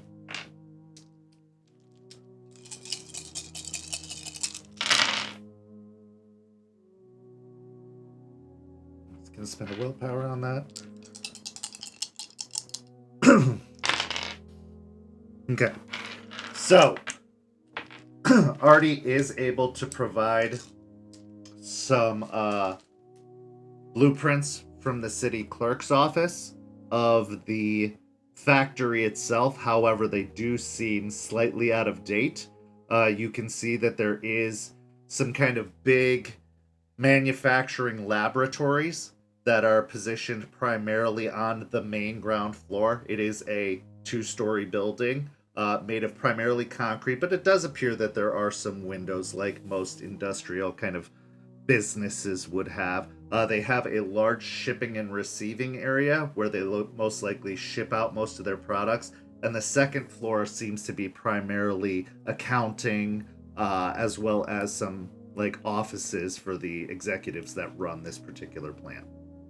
But there are very, very few details. You can kind of see a grid framework or layout of the various rooms. But these plans look like they were last filed in 2012. They don't seem to have any reference to the area that Aiden mentions of the fenced off area. Okay. Another thing that I would like to know is if there's any like parks or somewhere that could be a meeting point just in case they need to get out quickly and we can't escort. Does that make sense? So you are in kind of the boonies of this particular area. Silverton is a very, very small community that is kind of on the outskirts, a bit far away from a major city nearby. So I wouldn't say that there's any parks, but there is a great deal of kind of like farmland or open pasture land that isn't that far away. You would just kind of have to pinpoint a location or a general vicinity, but there isn't any like kind of standout places from where you're at. This is very, very small town vibes. Okay, perfect. And based off of what you told Aiden, they don't really have a night shift besides the security guard, right? Correct. Yeah. Again, being a small town, I can't stress enough that this place definitely, like, maybe except on the weekends, is like the kind of town that goes to bed at 9 p.m. Like, you're not going to find a lot open except for a few gas stations in this kind of area, unless you go to the major cities. So, yeah, they don't really have a particularly high crime rate. Artie goes over kind of the crime statistics and says it's very small town style. I mean, maybe you'll get the occasional bar fight or, you know, a little bit of vandalism, but nothing particularly seems to stand out. So the demand for high security does not seem to be needed in this particular area. Was there any other information you were hoping to find out? No, I think that gets to all the points. Okay. Jester. Yes, I will be using I'll be looking on social media for any environmentalist or animal rights protest groups that may be looking into this particular, well, maybe looking into the company of Pangloss. Okay, go ahead and give me a wits and streetwise, or I'll substitute wits and technology as you were trying to use social media primarily, but wits and streetwise would also work. 2 successes. Okay, so from what you could see, primarily there aren't any environmentalist groups that are focused heavily on this particular factory. It seems that there are some that just be like you'll see some posts posted places being like they overcharge for shit, but it seems to be on a more national level that the complaints about this particular company come from. This just seems to be one of the manufacturing plants of the larger company, which is more of a national brand, as it were. So there doesn't seem to be anything that is solely focused on either this production company, and there doesn't seem to be anything rallying against the company as a whole that you can find upon your initial searches. Okay. And then I will just be looking at I'm looking like how many people work there. Okay. That I will say give me a intelligence and technology roll as you're doing research at this point into the factory itself. Hey, 2. Okay. So it appears that this particular plant hires probably like 60 or so people, including those who like work in the labs, primarily scientists and chemists. There are a few executives that work there, maybe less than a dozen or so. And then, obviously janitors and the like that kind of work the place. But for the most part, yeah, about 60 people work there. Okay. That is about it for me, I think. Okay. So, we find ourselves in the motel, which is really the simplest way to say a roadside motel with a door that exits directly into the parking lot. The room has 2 beds. They seem to be clean enough, but we're not talking 5-star resort clean. We're talking like, they'll vacuum, they'll wash the sheets, they'll put them on the bed. Like very, very simple accommodations that are here. And the 5 of you are gathered. Joseph kind of spending more of the time looking at things from a spiritual perspective and reporting to you that he doesn't see anything apparent in the initial vicinity that would warn of any spiritual dangers. Artie kind of closes his laptop. Okay. Well, based off of what I was able to figure out, of course, they're going to have an alarm system, which is something we're not surprised by. I mean, we are talking about chemicals and manufacturing equipment, probably some pretty expensive stuff. Their products are very popular across the nation, so they probably do have some pretty strong security in terms of technological security. I tried to push into like a local hub and tried to break in through their internet, but it was pretty locked up tight. I couldn't really find any access points other than into your basic shipping and receiving manifests and logs.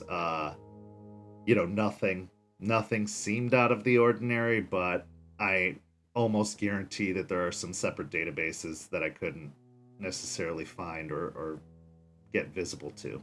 Now, if I can find a primary access point, I can shut down power to the facility, which could potentially take out those fences that you were talking about, Aiden.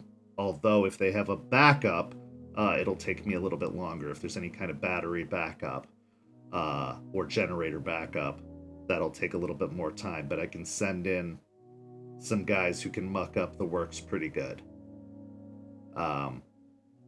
As far as nighttime security, it looks like there's just a pass-by rental cop, but there are probably cameras on the inside, and with a big company like this, I have no doubt that they do have a generator backup. If I could get to the generator, I could shut that down. But I don't know what we're looking at in terms of notification if the power goes out, especially unexpectedly, if it will notify local employees or executives or the alarm company if that were to be the case.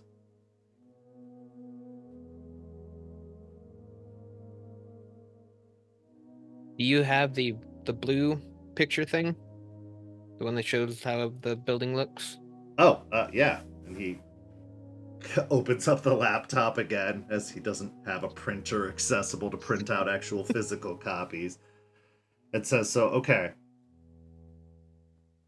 I've added in what you described, the fenced off area, which appears to kind of come off the back of this area right here. Now, if these blueprints are to be believed, that is one of the testing laboratories, one of the places that they mix the chemicals and, you know, test out the products to get them certified. Now, the last known inspection of the facility was last year, and they're due for another inspection sometime in the next 4 to 6 months.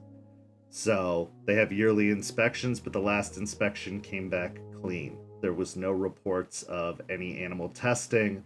There was no reports of hazardous chemicals. So they're not due for another inspection, which means that if they have your family, they'll probably move them before the inspection comes.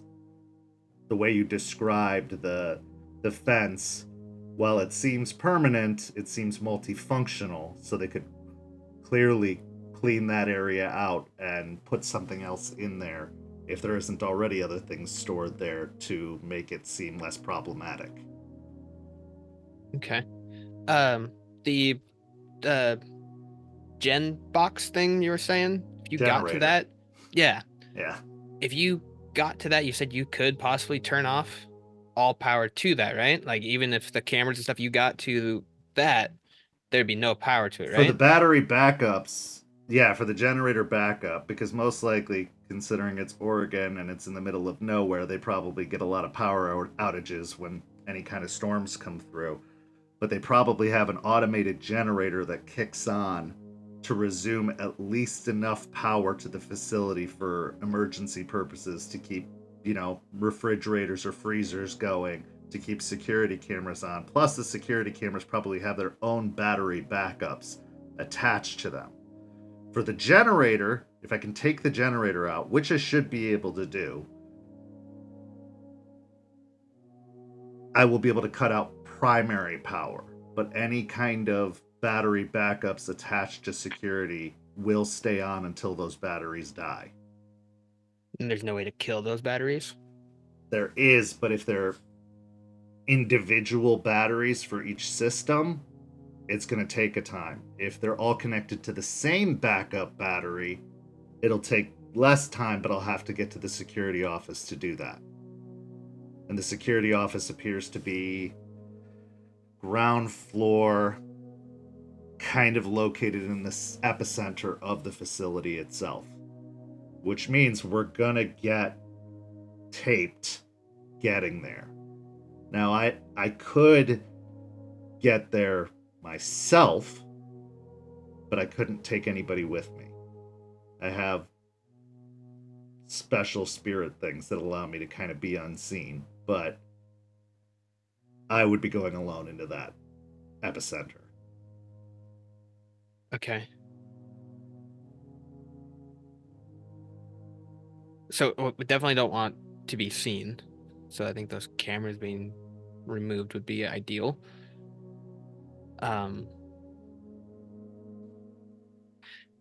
From what I've seen, and the first factory thing we broke into, I don't want to follow those steps. That didn't work out great. But there's this guy who's 00 this thing. But what he does is he takes out electronics first. He follows wires, and that usually leads to the big box thing. Right. So if we take that out, and that's what he does. Well, He's also got a cool suit. It's also a movie, and it's more complicated than that. It looks really easy. not entirely. Not entirely. I know where the closest power plant is to it. That's kind of a plan B thing, because that would take out potentially power to the entire area, which I think would be a lot more suspicious than taking out the power to the plant. However, and he kind of types a little bit on the keyboard on his laptop and brings up another map where it shows kind of like a highlighted kind of transformer area, like one of those big transformer plants. And then he kind of drags the pointer mouse across a line and says, this is the line that connects directly to the facility. If I can get to the point where it meets the facility, I could possibly cut off the power specifically to the facility. They've got to have a transformer box specifically for the facility, because there's a lot of power that goes through this specific location. So I could take that down. But that may not stop the cameras. It won't like stop the cameras, undoubtedly. They've got to have a battery backup. I mean, we're talking about pretty important trade secrets being kept here. The lack of security can only be because of the remote location of this particular facility. But I can take out the power, and then if I can get inside, I can use some of my mojo to get to the security room. Again, I could only do this alone. I can't hide more than one person, just myself. But I get to the security room, I could potentially shut down the cameras. I'd also probably want to stay posted at the security room so that I could watch for anything else that pops up. But if I could get into the security rooms, I can shut down the cameras, or at least redivert them, remove the footage, whatever the case is. So if you do that, is there a way for us to communicate with each other? Yeah, got cell phones. I mean, I don't think they're going to have a cell blocker or anything in there. Okay. We need the cool things. Headsets? You're yeah. You're confident that you could get in there and get out safe enough? If it's just me, yeah. And taking out the power would at least get us through the fence? Well, I'd send the gremlins at the power. The gremlins will make a mess of their unit. They're going to need repairs after this, but they'll rip up some of the wires really good. And then I'll get in it and make sure that the battery backups for the security cameras are shut off. At which point I can signal you, and if everything looks good, I'll need to check the security office to be sure, because I'm pretty sure if they have a battery backup for the cameras, they'll probably have a battery backup for the fences as well. If I could disable the battery backup for the fences, then yeah, you should be able to get in the fence. I just don't know what's on the other side.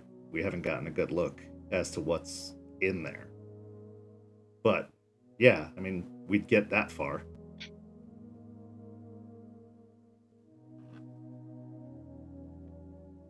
Up to you, boss. Point of order, is there like a gate through the fence? Or is it all just fenced off? No, it's all fenced off. There doesn't seem to be an external entry point. You'd literally have to either climb or remove the fence. And what's the fence made of? It's just chain link, it seems, but it does appear to be electrified. Okay.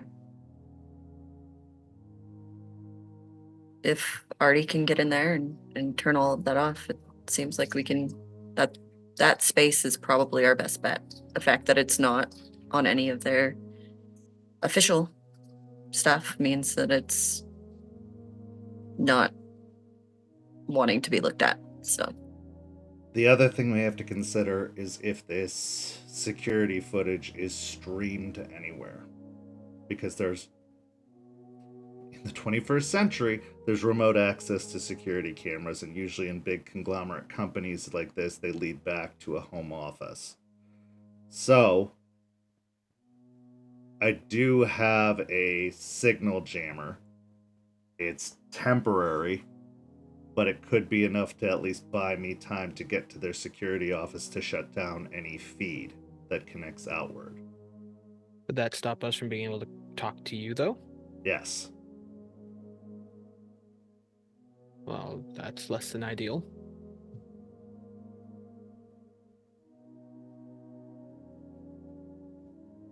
Okay. Let's do it then. Do you Okay. know if the guard, the security guard, has a particular route when he stops by the facility, like a particular time? Like a So- drive-by. Yeah, if he drives by. So it seems like he drives by, does a walk around of the facility, doesn't even go inside, just does a walk around to check for broken windows or anything like that. He comes by twice a night. Once usually around midnight, another time around 3 a.m. Okay.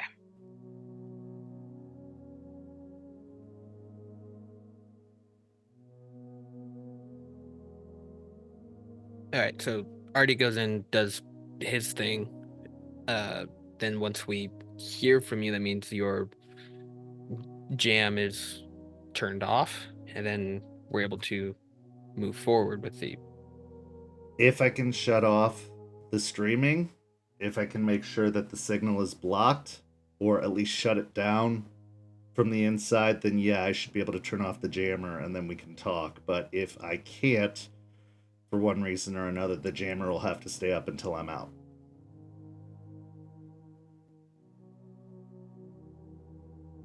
So if that happens, what should we do? Look to Aspen.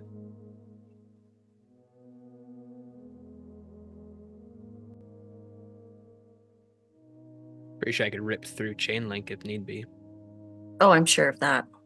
The problem is knowing whether or not everything is going well as far as what Artie is doing, not just for your safety, but so we know we're not going in and things are still recording us, seeing us, causing a problem. Well, okay. If I can get inside and get to the security office, I should have power to the lights. If I have power to the lights, I can flash the lights twice to say that it's all good to move in. If I don't flash them at all, it's not all good. And to wait. Okay. Okay, no, that works. And then if they probably have a PA system inside, so if they have a PA system inside, I'll message if there's any potential incoming threats when you're inside. Because that's all going to be wired, and the signal jammer shouldn't mess with that. Okay. Okay, yeah, let's do that. Okay. So, everyone climbs into Regina. Or not Regina, you guys flew. So, you guys have a rental car, which Artie seems very, very uncomfortable working with. He tries talking to it, then looks back and shakes his head as if there's no response from anything inside. And simply uses the keys to turn it on. He got a basic SUV, nothing fancy, but drives you to the facility and then parks kind of just off of their grounds, not in their parking lot, but just kind of down the road from their parking lot. Okay, so I'll head in and then wait for the 2 flashes, and if the 2 flashes go off, go inside. It's time to go. Aiden, do you want to head off through the pastures around back towards the fence and wait for the signal? Yeah, I can do that. Okay. What are you two doing? I am going to stay close enough to see if security becomes an issue, because I have some ability to waylay if it is absolutely necessary. I'd prefer not to, but I could. And just keep an eye on that. Make sure everybody's getting out. Jester? I'll probably go with Aiden. Okay. I'll What- help him. time do you guys want to arrive at the facility? You said that first shift is at 6 a.m., right? Yeah. And That's the when the first first arrivals pass. get there. Okay, and the first pass of security you said was like 11, Midnight. Yeah. Midnight. Between Midnight? 11 and midnight, yeah. and the next one's around 3ish, right? Yeah. So if we go even like 12:30, 1 o'clock ish, that gives us a decent window to try and get this done. So you want to go slightly after midnight? After you see the last or the first security pass leave? Yeah. Yes. Mhm. Okay. I'm going to do a few rolls for Artie here as he tries to make his way into the facility after the security guard has left. Before he steps out of the vehicle, he kind of looks over at Aspen and grabs her hand. It's going to be fine. It better be. And as he steps out of the vehicle and kind of crosses off to one of the ditches that are beside the road, like drainage ditches, he goes down into the drainage ditch, and then you do not see him emerge from the other side of the ditch. As he leaves, Aiden's gonna head off to the pastures surrounding to the back. Okay. I will follow him as well. So Aiden and Jester, go ahead and give me a dexterity and stealth check. Not strength and stealth. Not strength and stealth this time. Are we in wolf form? It's up to I'd you. probably go lupus, yeah.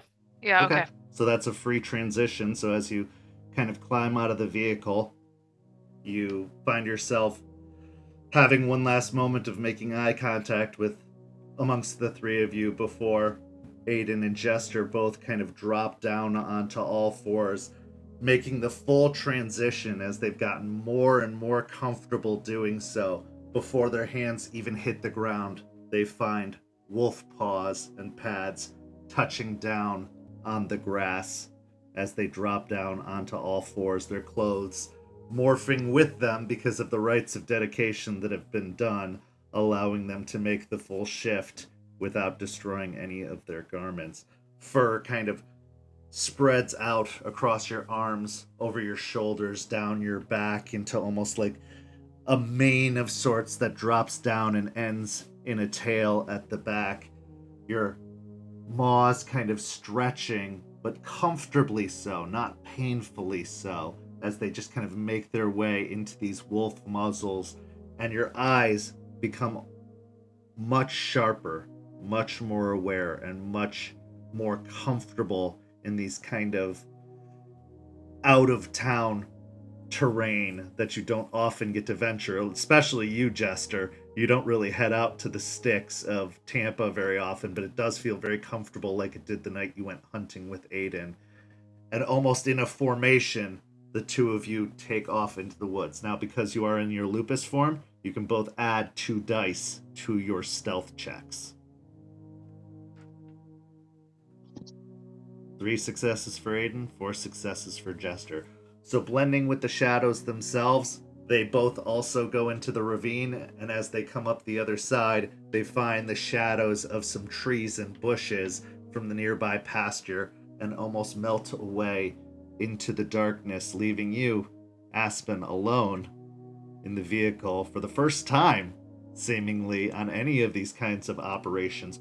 What's going through your head as you are watching 3 of your pack mates go on this operation? As soon as they get out of sight, she kind of lets that, like, everything's fine. We're gonna get it all done. Leadership quality that she tries to maintain as best she can. She kind of lets that drop. And then a lot of thoughts like, did I do the right thing? Should I have left him alone? Should I have be here? Should we have put Artie inside? Like, is this gonna go well? What are all the things that could possibly happen? She's just like racking her brain through every worst possible scenario and how to possibly waylay it and what she can do and what she already thinks she did wrong. She is just not like in a great headspace at the moment. Okay, go ahead and roll me a composure and resolve check.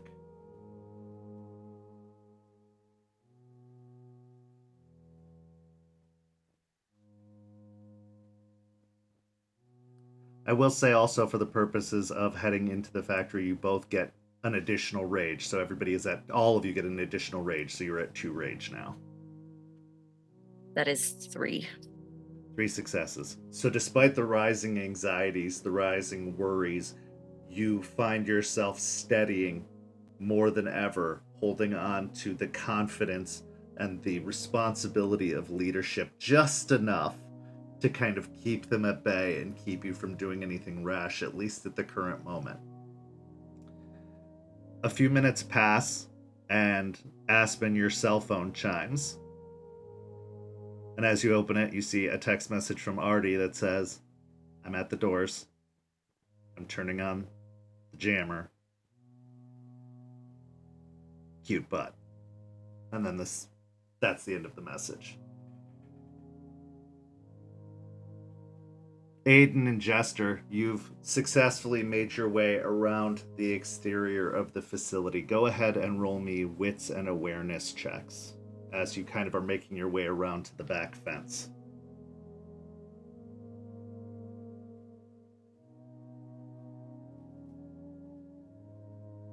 Three successes and 4 successes. Okay.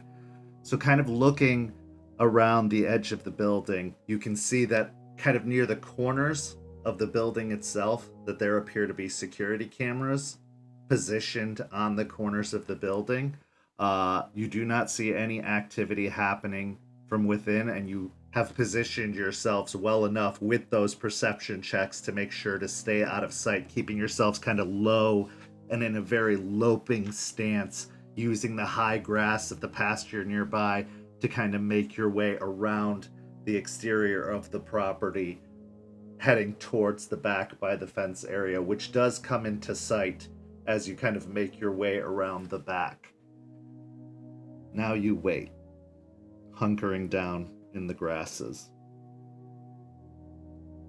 It feels like time is moving so slow.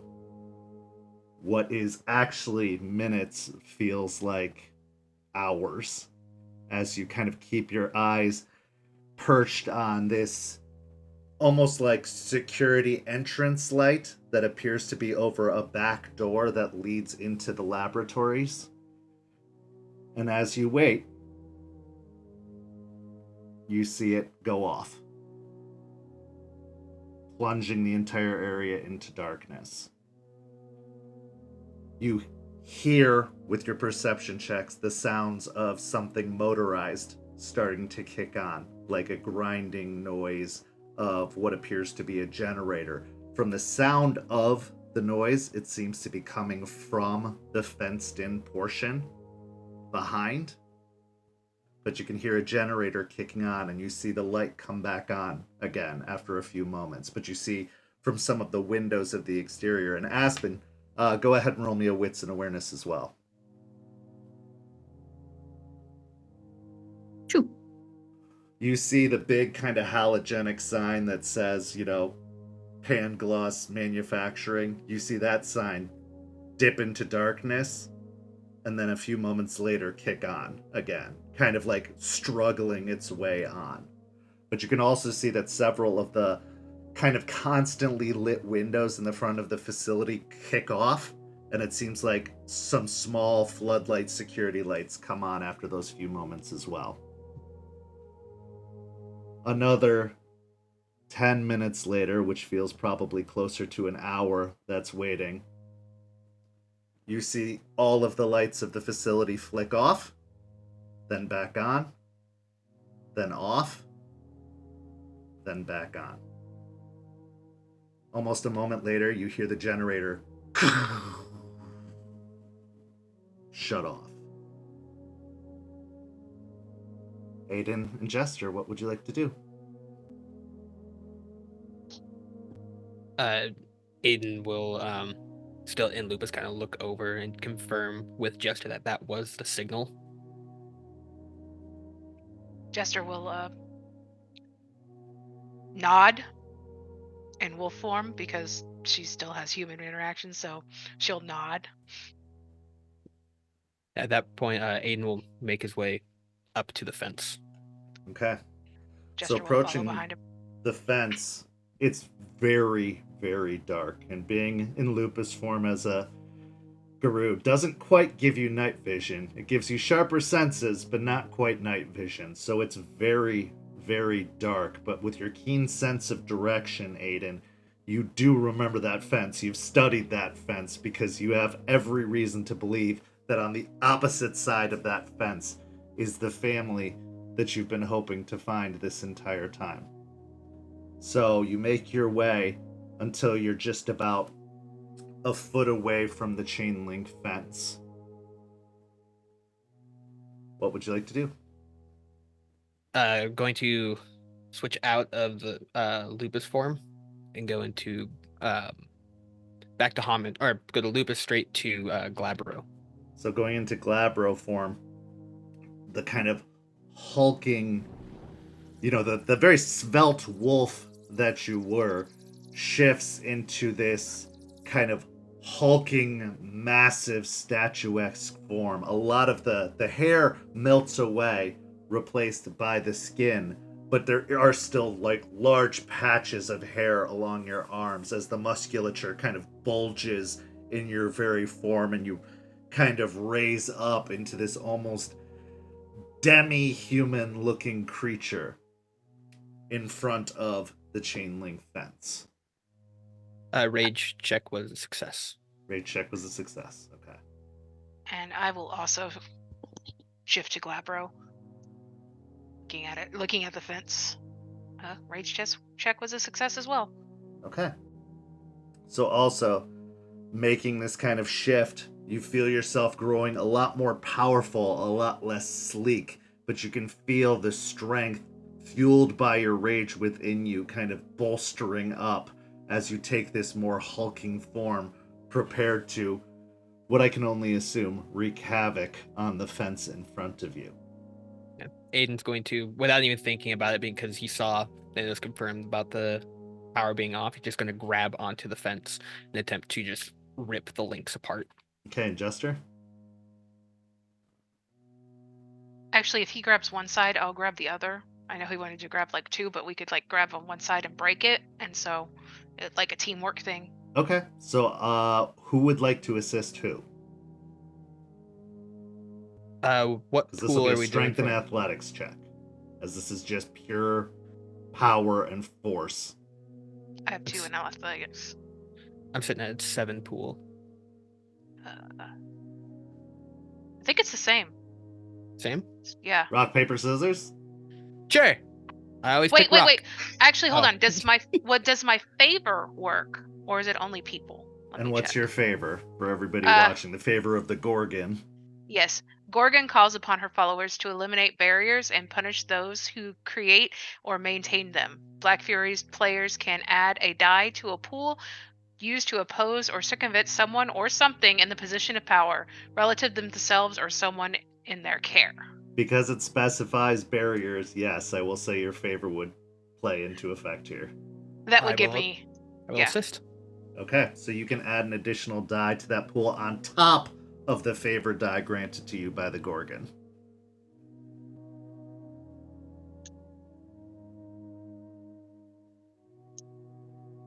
That's a good favor. Yeah.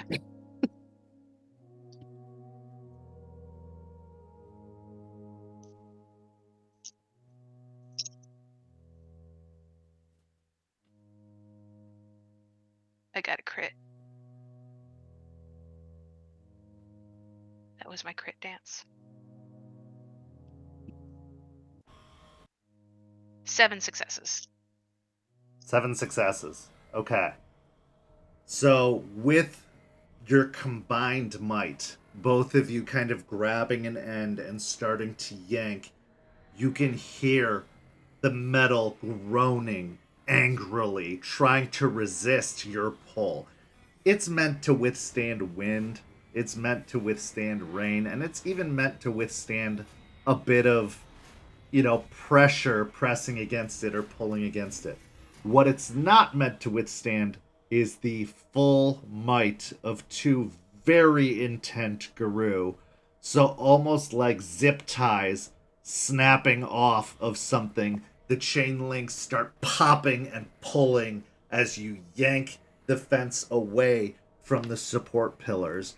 touching it, you can feel kind of some of the residual energy that did run through it originally, like some of the leftover bits of that kind of electric current, but this is nothing to you in your current determined form as you peel back the fence, almost as if you're peeling a banana at this point, just ripping the sides off and tearing it away, along with the tarps, which give a little bit of resistance at first, but then just start to tear and rip back. As they do so, you're looking at what looks to be a kind of gravel-coated mechanical yard. You see what looks to be almost like a big generator that's positioned kind of cushioned up against one wall, where you heard the noises of the grinding coming from, now completely powered down in this current state. There's gravel, like pea gravel, that seems to be laid out all over the ground, as well as these almost like stones meant for stepping on that walk amongst the gravel. Go ahead and give me a wits and awareness check.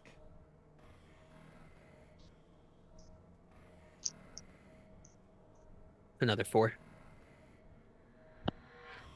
Okay, 4 successes. Aiden, you're the only one to notice it as Jester kind of takes this kind of coiled up fence and drops it down next to her with this like now massive gaping hole opened up in front of you.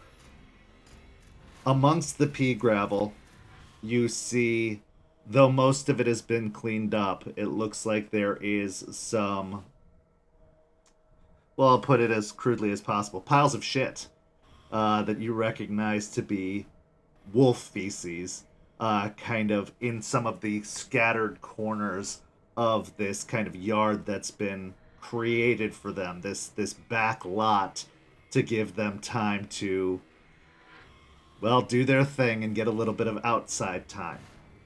There is what looks to be a door next to the generator along the wall to your right, and then in front of you there appears to be kind of a rolled up garage door, but it's not the size of like one of those massive industrial garage doors. This looks like a single vehicle kind of like entry bay access door.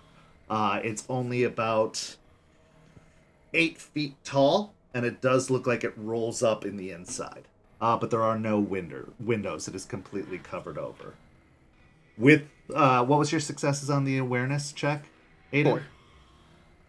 With 4 successes, as you get close to the roll-up door, you hear a very, very faint whining coming from the opposite side of the fence, as well as the sounds of several like small yips and maybe even some growls. Okay. Going to have go over to Jester. Like, I think they're behind this door. They're not going to be happy to see us like this, but they might recognize me. Can you open that door? And then I'm going to revert back to a form they might recognize. Are you able to get I this? give it a try, yeah. Awesome. He's going to kind of take a few steps back and then revert back to his lupus form. So as you change, as fluid as it was changing it into the first time, there's a bit of nervousness. You're feeling kind of this anxious, almost like lump in your throat. Could it be this simple? Could they really be just on the opposite side of this door? This seemingly monumental challenge that you've been facing. Is it really this easy? A part of you, your instincts tell you it can't be. These are predators. Why would they be so easily trapped? But also a part of you, the hopeful part of you, really does hope it's just that simple. As you drop down again to all fours, this change is a little bit creaky on the bones as you've just changed, but it's not damaging in any way. It's just, you can kind of feel the muscles straining, being like, again, all right, as you drop down onto all fours. Jester, maintaining your Glabro form, What's your intention? Okay, so it sounds like it can be rolled up from the inside. However, I wish to like dig my hands under the actual like bottom of the door and just break the mechanism as I try to force it up. All right, so give me a strength and athletics check. I can use my favor again. You can use your Is it another favor again. It barrier? is another Okay. barrier in your way.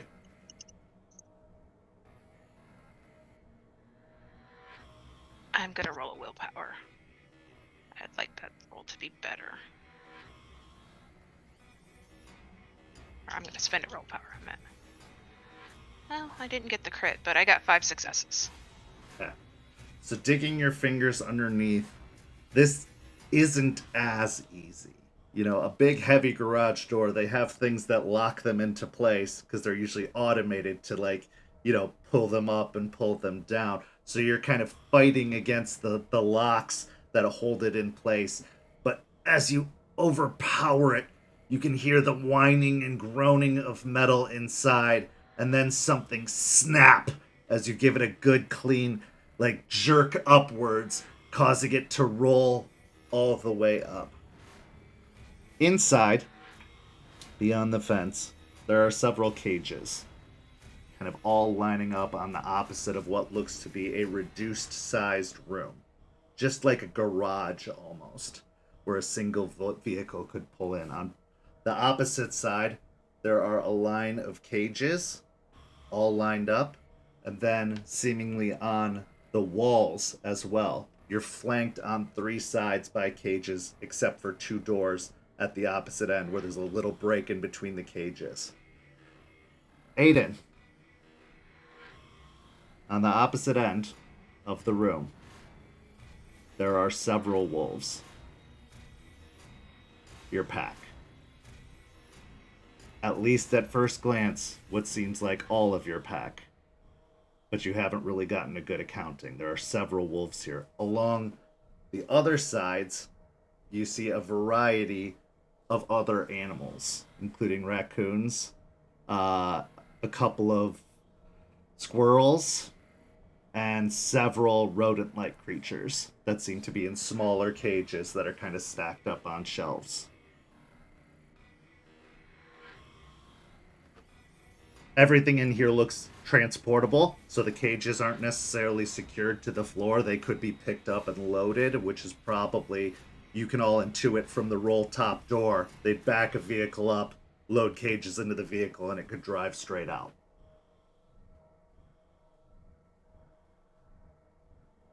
Aiden's going to, once he sees the wolves, he's going to walk up to them. He'll recognize or kind of look to the other animals there with some form of intent of wanting to get everyone out, but his focus is his pack. Go ahead and give me a charisma or manipulation in animal, Ken, as you make your way in, as a lot of the animals kind of disturbedly kind of start shifting in their cages very nervously, and even the wolves at the far end seem unsure and very kind of uncomfortable by this sudden arrival. I'm gonna actually hold back since he's in wolf form and wait for him to make contact with his pack first. Okay, so how many successes? 4. 4 successes. So as you approach, looking over your family, you give the impression of calm and safety. Your pack responds almost immediately. Your family responds immediately, recognizing you and almost like yipping and kind of like hopping up and down on their front paws a little bit excitedly. Some of them are like clawing at their cages or starting to gnaw at the bars as if trying to get through. But even the other animals along the walls, the ones that would consider you their most dangerous predator, seem a little less anxious as you pass by them, making your way towards the back.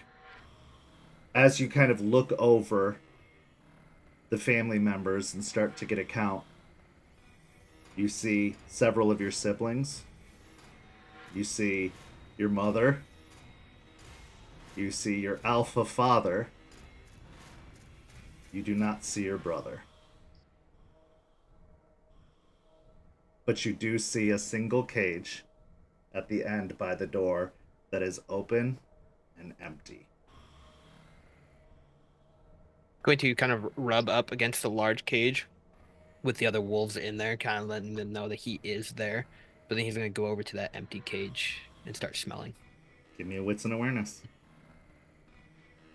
At this point, once they've started to calm down, I'm going to as well go in slowly, attempting to keep the animals calm as someone else is going in. Go ahead and give me a charisma or manipulation, and the animal can as well. Just because you are a different entity, they will react differently.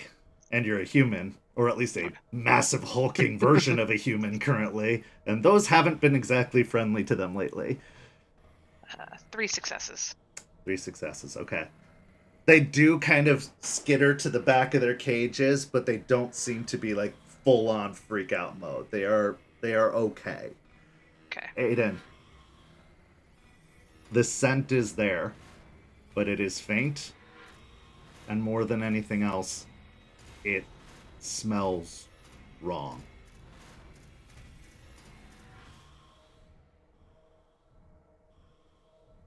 He'll kind of pause there as he's smelling, trying to figure out what's going on, what's kind of different about this.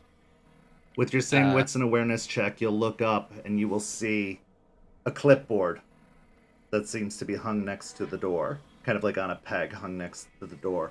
Getting a closer look at your family as well, you can see that several of them have what appears to be a shaved patch lower down on their back hindquarters, and you can see what look to have been several injection marks in their back hindquarters. He'll kind of go up and see as Jesty's coming up. He'll almost like go up and like paw up at the clipboard and kind of look back to her. I will head to the clipboard, though. As I'm heading that way, the cages I pass, I'll start opening them. Okay. We don't have enough room to get all these creatures out in our little SUV, but they got a chance at running free. I'll say that most of the smaller creatures just seem to have little latch cages, but some of the bigger creatures appear to have some sort of padlock holding them shut, the more strong creatures. So letting out some of the squirrels and whatnot is very easy. Some of the raccoons, you would have to do a strength and athletics check. So if you want to make that now, you could try and twist the locks off. I'll start with the small ones as I'm going to grab the... They almost immediately run out of the Clipboard. facility out into the I'm pasture out. beyond. Like they're not sticking around. As you pick up the clipboard, you can see that there are various... It says specimen number 1, 2, 3, 4, 5, 6, and then you can see a bunch of various check boxes next to it. You can also see what appear to be dates listed next to them. Under specimen number 13, and looking over at the cage that is open, you see a 13 imprinted on it. You see yesterday's date.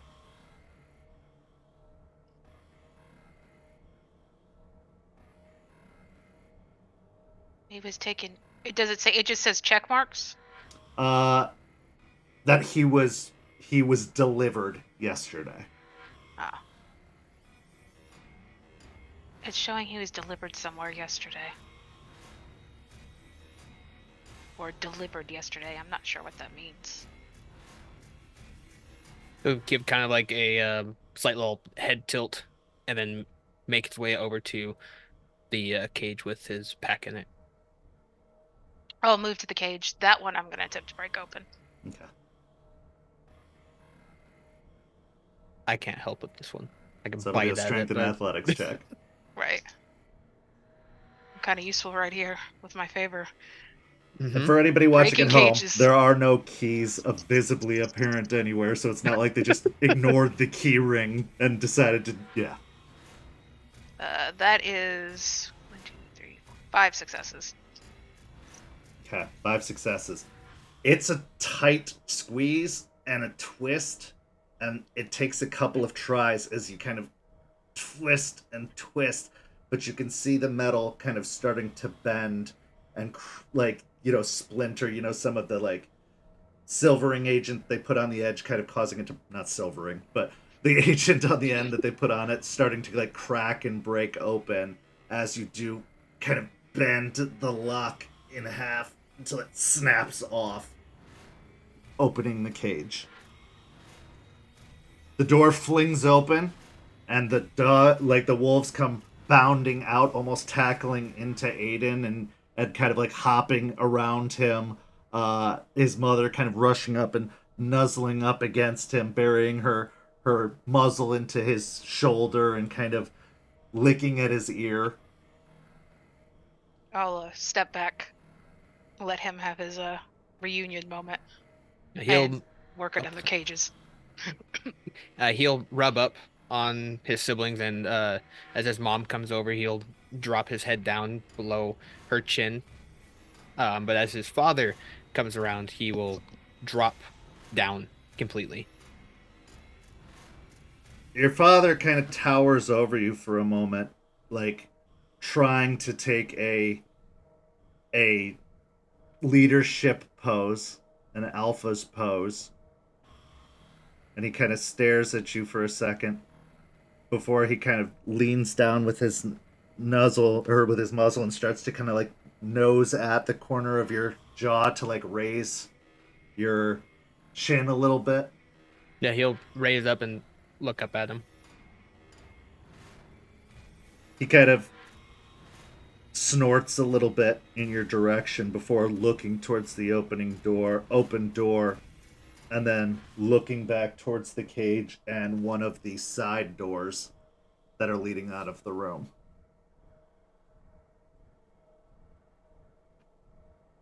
He'll stand up at that point and kind of look back at the door that's open and the fence that is ripped apart at this point. And then you said there's a door that was leading. Yeah, there's into doors this on room? either side that seem to lead out of this kind of side room. One to the right and one to the left. Okay, and he looked to the one to the right. Right, correct. Okay. The one that seems to lead deeper into the facility, whereas this one seems to head towards the exterior of the facility. Now he'll look to the cage, intending to see if he means the one that was in here went through that door. That is what he's clearly... He's like, Yep. Should we go? Your brother was taken in there, basically.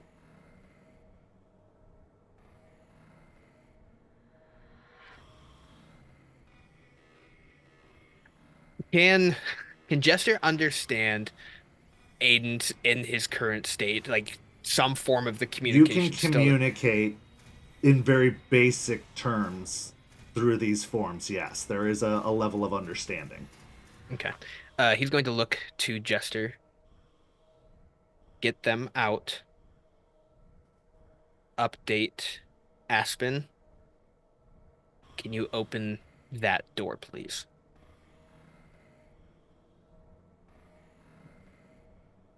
Okay, but if you're not out and soon enough, I'm coming back for you. 15 minutes. Understood. I'll go and open the door for him. Okay, give me a strength and athletics as it is currently locked. Arr! Breaking all the doors.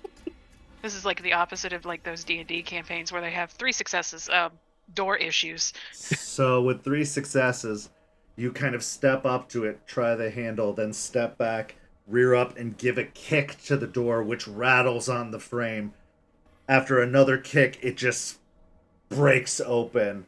It just simply had a simple, like, knob lock. It didn't even have a, like, deadbolt on it, but it just kind of flies open, leading into what appears to be a large, almost like laboratory. There's several kind of tables that have Bunsen burners and mixers on them. Others have machinery that are purposefully, like, pumping out vials. But all of it is eerily quiet. None of the machinery is currently on, and it is pitch black except for a couple of security spotlights that seem to be on at the moment.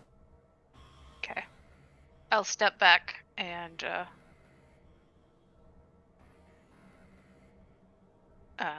let Aiden go while... Yeah, Aiden will communicate to his pack that to follow this individual. They're safe. Okay. And then he'll head further in. Okay. Jester, what are you doing? You step back to let Aiden go.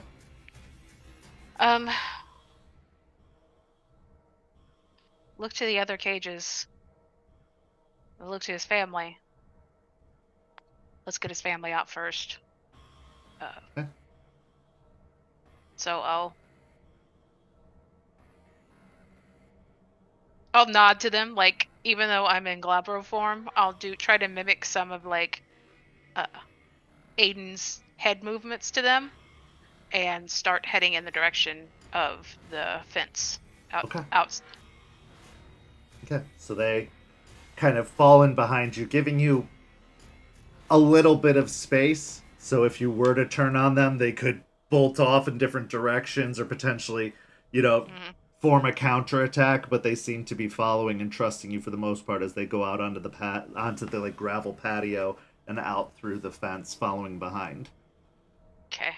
I'll be still in Glabro. I'll be making my way back to the SUV. Go ahead and roll me a dexterity and stealth check. Okay.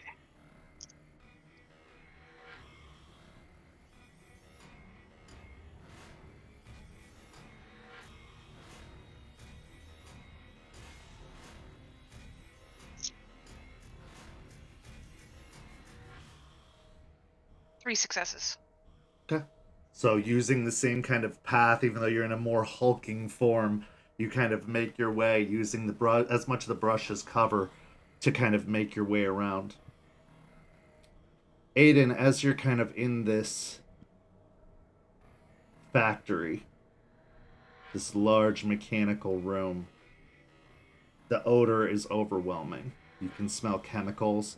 You can see what appear to be like a couple of hazmat suits seem to be stored away in a like locker off to one side, but you can see kind of masks, just basic masks for covering the face, are hung up on the wall. It is not quite choking, but it is very uncomfortable in this room for you as you kind of make your way. After you kind of have taken in the settings and are kind of prowling your way through the room, you hear kind of like a crackle over what sounds like an intercom system. Hey, bud, I see you. I've got eyes on most of this place, but I don't see into a room. One of the rooms on the blueprint here doesn't have a camera in it. Did you find your family? He'll try and look for a camera and just kind of look at it and give a slight nod. Then let's get the fuck out of here. What are you doing? He'll kind of shake his head and then kind of like point around that he is looking for something. All right. One of them's missing. He'll do another nod. All right. I can kind of lead you the way to the one room. I don't see any others in this facility on camera, but there's a room that is completely blacked out on the camera. So follow me. Yeah, he'll listen to the directions Artie gives him. And he starts giving you directions that kind of lead you through the facility a little bit more, taking you down a hallway where you can see what appear to be various like testing rooms, kind of along a various hallway until it leads you to a room. And he says, it's the last one on the right. It's the only one without a camera inside. Just be really careful, okay? I don't know what's back there. I can't give you any heads up. He'll give a head nod and head to that door. Okay, so approaching the door, it's just basically like a plain reinforced door. There doesn't seem to be a window that looks into the room beyond. What would you like to do? Trying it, like trying to hop up and like gnaw at it or claw at it doesn't seem to do anything. Not gonna do it. Okay. At this point, going to go into Hamid. Yeah. He doesn't know what's on the other side, so he's gonna save whatever could be there, but go back into its human form and grab onto the handle and see if it's unlocked. Doesn't seem to be unlocked.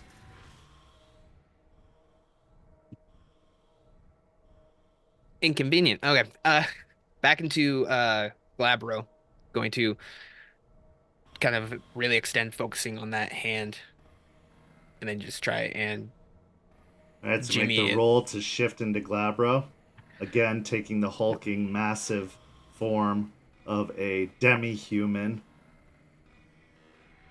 Okay, go ahead and roll me your strength and athletics to try and burst through the door. It does seem like it opens inward, not outward, so you could shoulder check it or kick it or anything like that to try and break it open. Okay. Yeah, he'll grab it and realize that it opens inward, and he'll just grab and try and give it a good shoulder along the actual frame itself to break whatever lock is there. Give me so strength and athletics to just shoulder your way in. 6 successes. You thud against it, and it just immediately gives way, breaking open. What you see in the room appears to be a lab table and a wolf sprawled out on the lab table, unmoving.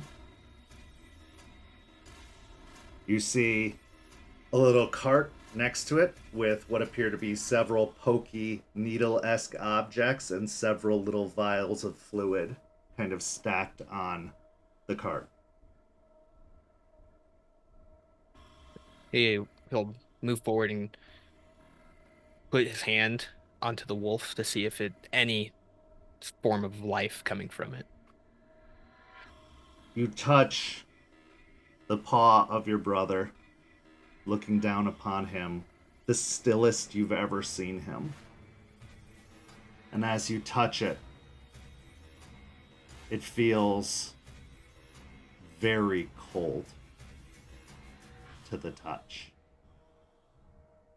But as you touch it, it jerks and twitches slightly. I'm going to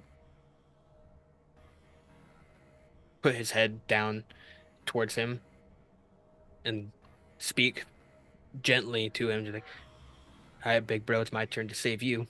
He's going to pick him up and carry him out. As you kind of start to lift him into your arms, you feel that he is very cold. Most of his body is very, very cold to the touch. And he kind of falls limply into your grasp as you lift him. And as you kind of go to turn and the light shines down upon his face, you see that his eyes are completely solid black all the way through. He kind of twists his maw in an almost jerking motion towards you. And as he opens his jaws, this kind of like black ichor starts to pour out, and he goes to bite you. We're in combat.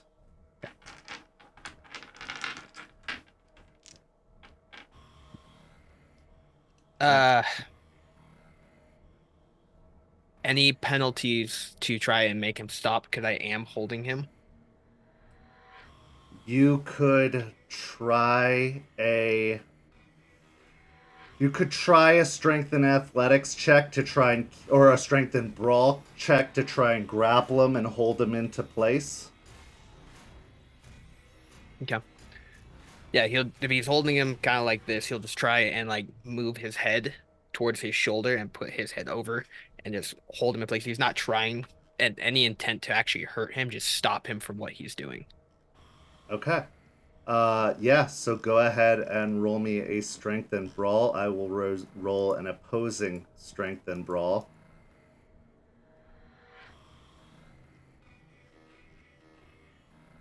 Seven successes. Give me 1 second.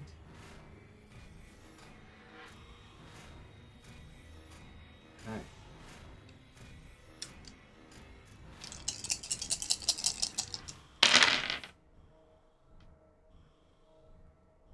Okay. So as he kind of goes to like snap, this kind of grotesque hissing, rattling noise coming from his throat, he goes to kind of try and snap at you. You manage to like wrench his head and hold his muzzle steady as much as you possibly can as he's like snapping and snarling, and like this black ichor is kind of leaking out of his mouth. Do you wish to be doing damage, or are you just trying to hold him stationary? Just trying to hold him still. Okay. He is going to attempt to, now that you've kind of got a hold of his arm, or his head underneath your arm, kind of holding it away from your body, he's going to try to use his claws to rake at your main body, which is kind of pressed up against you. Yep. So go ahead and roll a Dex and Athletics to try and move it, or you can roll the same Strength and Brawl check. Yeah, I'll try and maintain the strength and brawl to try and just hold him tight and make sure he can't move.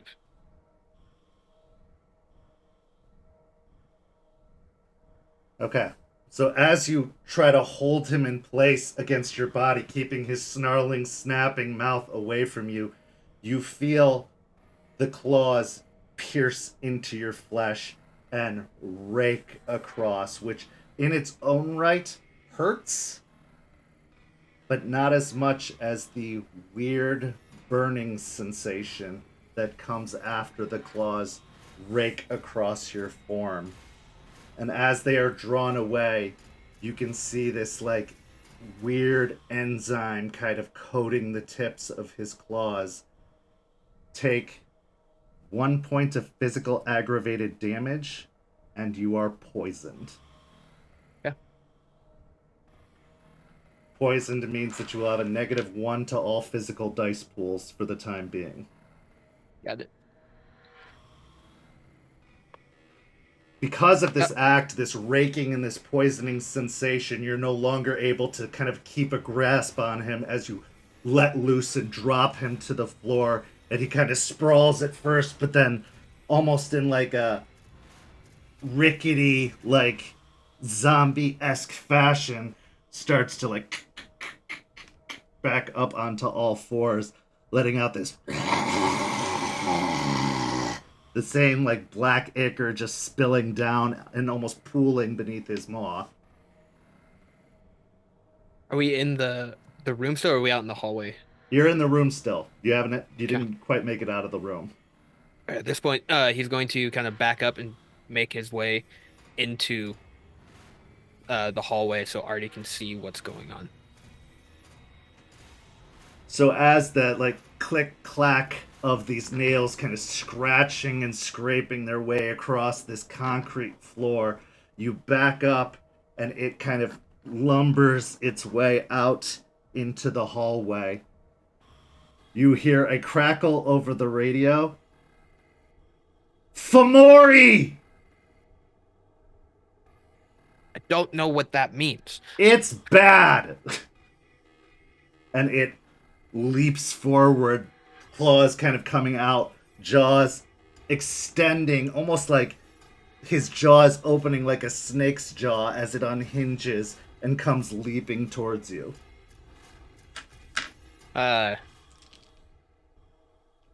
Hearing that it's not good, he's gonna go into that fight or flight and just go for fight. And as the mouth's coming, he's gonna try and sidestep and just punch the head of his brother. All right, so give me a strength and brawl versus a. And that's a -1, right? That is a -1 because you are currently poisoned.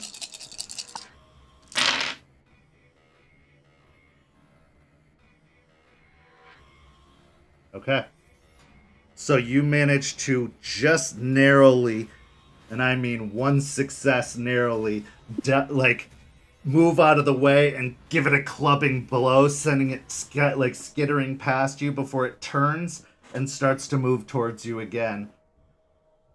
Uncannily agile, despite its like rickety movements, as it kind of like collapses, turns, and starts leaping towards you again. I'm gonna need those hit points. All right, going into his Krynos. Okay, give me your 2 rage checks. Good to go. Okay, so even in your hulking form, the biggest a human could get doesn't compare slightly to as big as a Guru in Krynos form gets as you continue to grow, taking on the lupine features of a wolf, but the massive body structure of something like of the world's strongest man. As your shoulders widen, your muscles grow larger and more full, and fur kind of covers the exterior of your whole form. Now, because you are shifting into Krynos, any actions taken this turn will be at a -2 on top of the -1 penalty that you are taking as he lunges towards you. What action would you like to commit? Going to do Raging Strike. So I gain a bonus die equal to the glory in a single brawl attack. Okay. And I'm at -3, correct? That You are at a -3 currently, yes.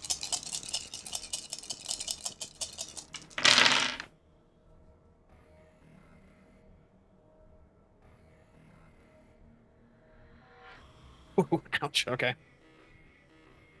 With a critical, he buries this kind of gaping, almost serpentine, but also wolf-like maw into one of your arms, just grabbing on with a deathly lock as you take 2 more aggravated damage and another level of poisoned, putting a -2 now to your levels, or to your physical dice rolls, as he sinks his teeth in and starts ripping at the flesh, trying to almost tear it away from your physical form. Okay. Let's take a brief break. As Jester, you arrive back at the vehicle with Aspen and with a pack of wolves following behind you.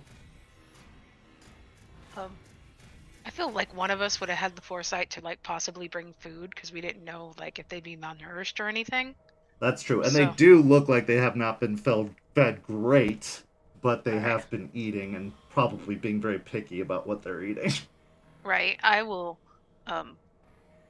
start like tossing them food, like meats and stuff we probably could have bought while I'm updating Aspen. So this is his family, but not all of them. It looks like they're missing one. He went. It was apparently we saw a clipboard and it said that they were delivered. I don't know what that means, but he believes they're further in the facility and he went in. I'm supposed to go back in. How long did it take us to sneak back? Uh, Probably about 2 to 3 minutes Okay. at a And pretty about good pace. I gotta go back in about if he doesn't come back in about 12 minutes, I'm going in after him. Jester, go ahead and roll me a wits and awareness check.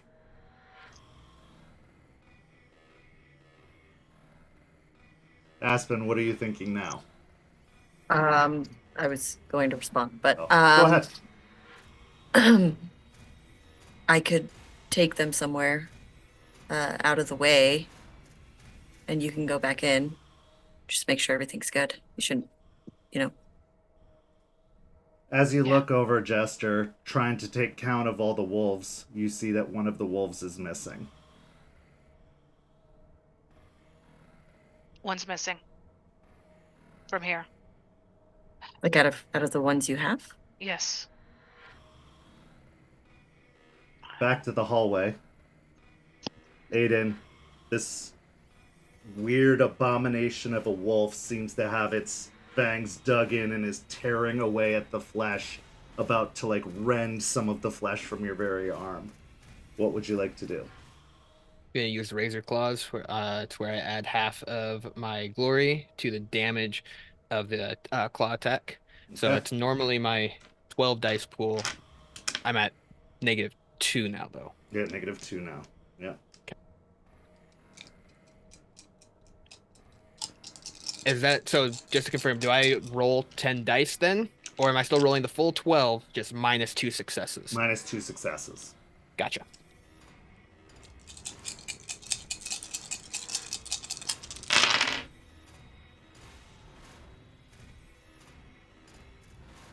Okay.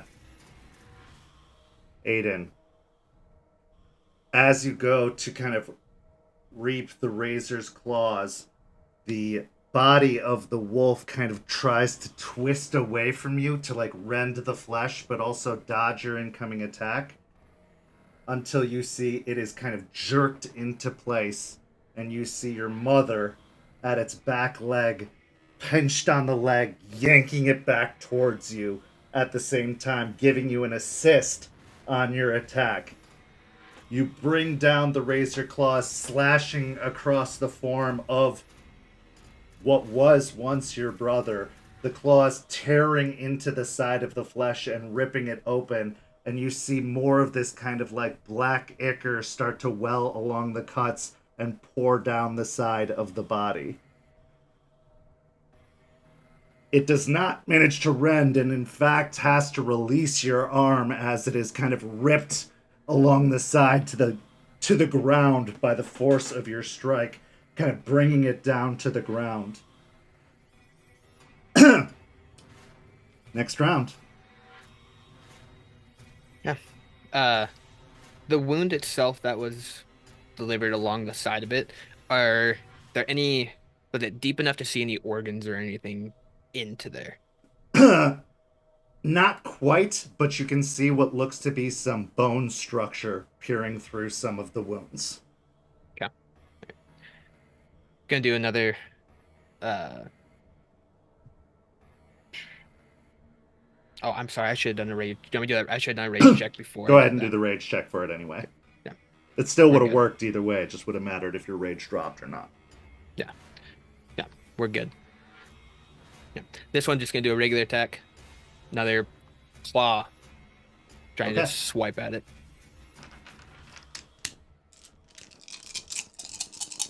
You can take an additional die from your mom's assistance. I'll allow that to.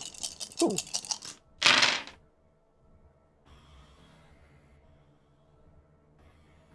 That's 6 with a crit. Okay. So as you go to strike, your claw misses and instead scrapes across the concrete as the Fomori wheels around and springs towards your mother, just slamming into the side of her and sending them tumbling down the hallway about 8 or so feet away from you, it burying its jaws in and starting to rend at her. She lets out a like high-pitched yip in response, almost caught off guard and surprised by the attack. Seeing that, does that give me another point of rage? It absolutely gives you another point of rage. All right, going to rush over at this point and try to grab on to Stone and fling him. All right, Closest wall. give me another strength and brawl. No assist from Mom this time because No assist. She is not in a position to assist right now. I didn't think so.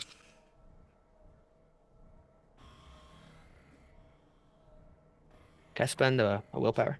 Yeah.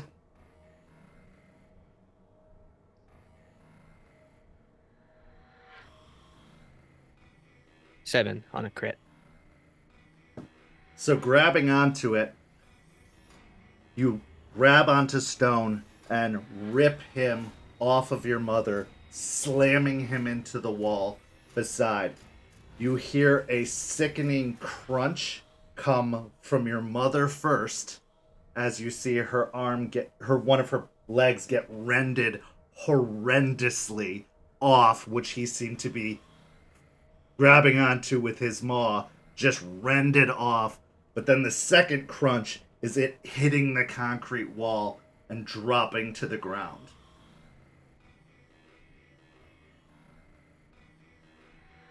Any movement? From which? Right now he's looking over at Stone, see if he is down.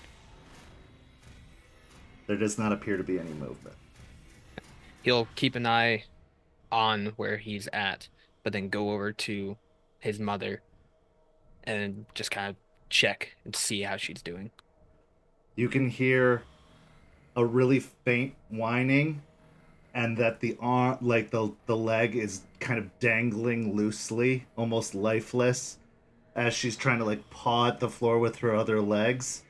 And you can see this kind of like black ichor around what appears to be a very, very deep wound in her arm. At this point, Aiden's gonna stand up and look to the one of the cameras and see and try and communicate with Artie that he needs help. Okay, we got to make our exit, but I'll be right there. And you hear the camera click off, or the PA click off. About 3-ish minutes later, you see one of the doors along the hallway kind of open, and Artie kind of come out with what appears to be like almost like a sheet that you lay down on a medical table of some sort that people sit on. And he kind of moves over and says, "Oh, old girl, you were okay." And he starts kind of wrapping her up in it, and tries to like close the arm and pin it to her body, keeping it stabilized as he starts wrapping the cloth around her and kind of bundles her up and scoops her up into his arms. We gotta go. I'll be right there. He's gonna go over to where Stone's at and do one last strike on it just to make sure that he is dead. Okay, so to speak, you would have had to shift out of Ah, Krynos form. Yep. Yeah, I'm not gonna shift back. I don't know if body be able to handle that again. Going to look over at Stone, just visually see if there's any movement, any sign of life whatsoever. There's no twitching, there's no movement.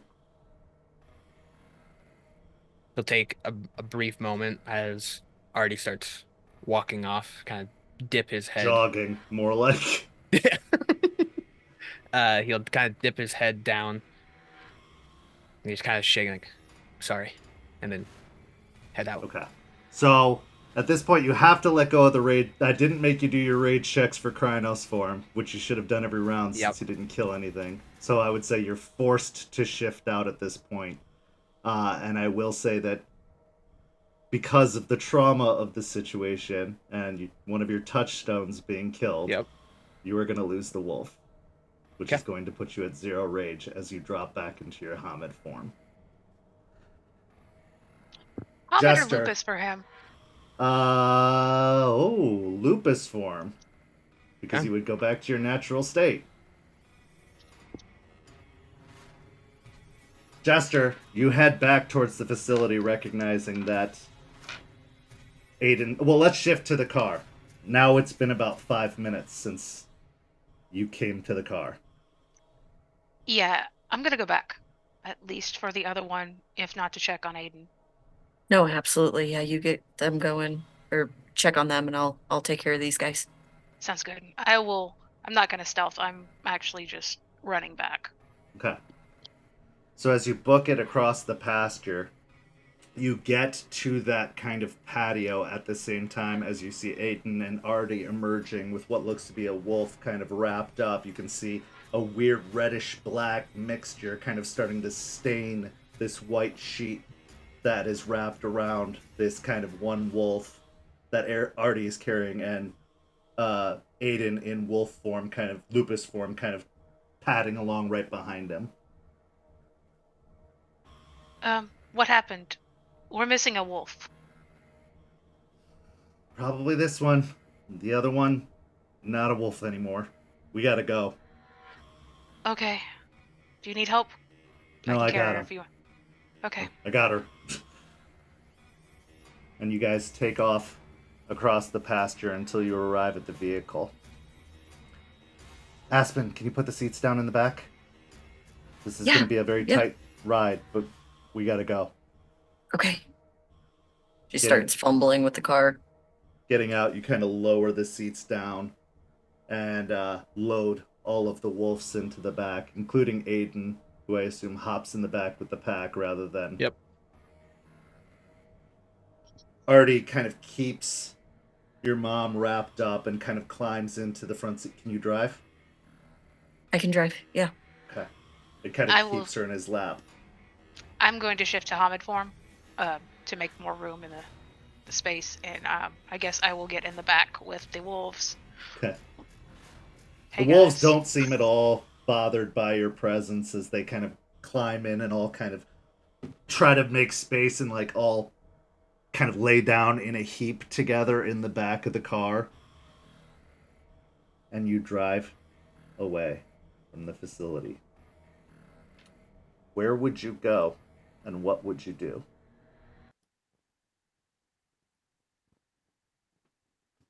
Um, for now, I want to go to just a secluded place, just somewhere. That's one of the reasons I was asking about it, just like a waypoint for us to go and really reconvene after whatever happens. So I'll say if you head a couple miles away from the facility, kind of out of town, away from Silverton, you will find a dirt road that kind of heads out towards some of the farms that are further way down. But some of these, these big pastures are massive. So it's like miles down the road to get to any farmhouse. So just turning down that road, you've probably got like 2 or 3 miles of road where there is just nothing. It is just completely off the beaten path. She'll get down, like drive down far enough to where, it feels secluded enough and just park off kind of the park and just try to find Aiden's face among the multitude of wolves. Looking in the back, go ahead and roll me a wits and insight check. As you can quickly identify Aiden's, although all the other wolf faces look very similar in their 3. coloring and in their fur. I know Three my wolf boy. Yeah. 3. So 3 successes. Aiden, what are you feeling? He's sitting at the very back towards the window. His head is drooped down. He got his family out, but in that, his mother is severely injured, and his brother, he had to put him to his final rest, even though he was long dead before he even got there. But he still had to fight his brother who was trying to kill him. So I would say you feel a sense of mournful triumph. Yeah. In his face. That you see that there is some sorrow and some loss across his features, but that the job's done as best as it could be. But you definitely see like something behind his eyes is lost. I will go open the back after parking and looking at him to kind of let them all out and stretch their legs and reconvene. And I'll just kind of look at him and look up to the moon.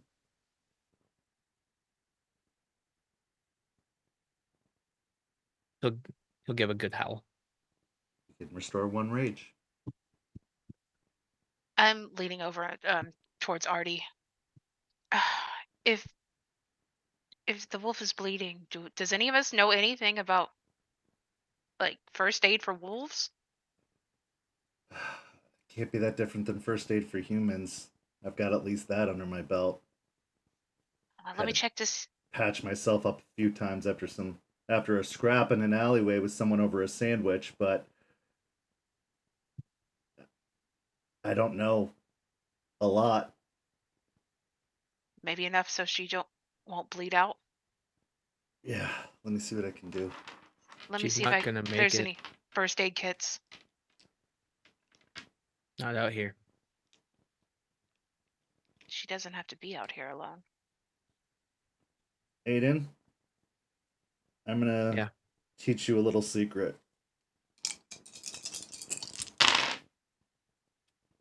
So Artie unwraps the sheet around your mother, reaches or kind of says, "Sorry, honey," and then moves her leg, which she lets out like a really painful yelp. And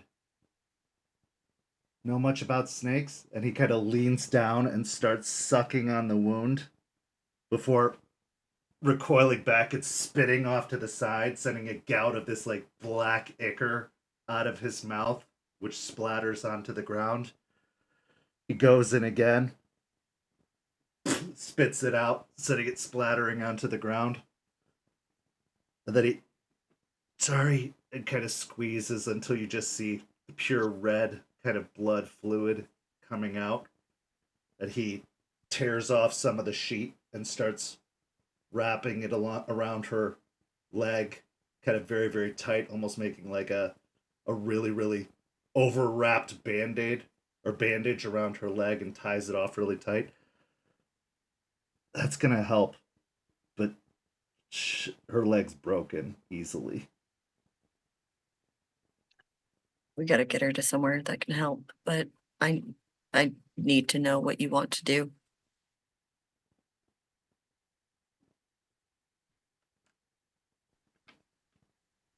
I want them safe. That's obvious. But as far as the matriarch goes, she definitely can't be out here. She can't run as a wolf. You won't survive. I'm gonna immediately start Googling any like wolf sanctuaries even close Sure. to the Give me, area. wits and streetwise or wits and technology. Can I assist her? I have a point in technology or Absolutely. streetwise, either one. Could I argue for intelligence and streetwise? Sure.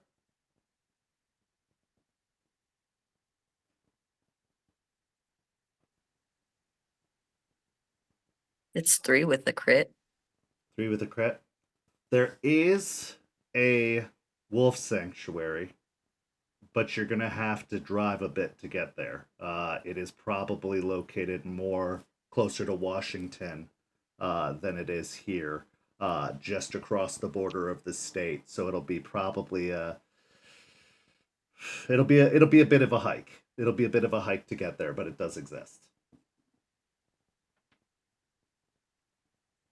We have a place that could help her, help all of them.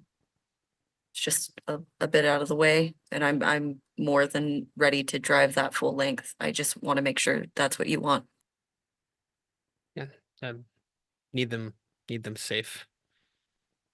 And as far as her, where are you wanting to take them?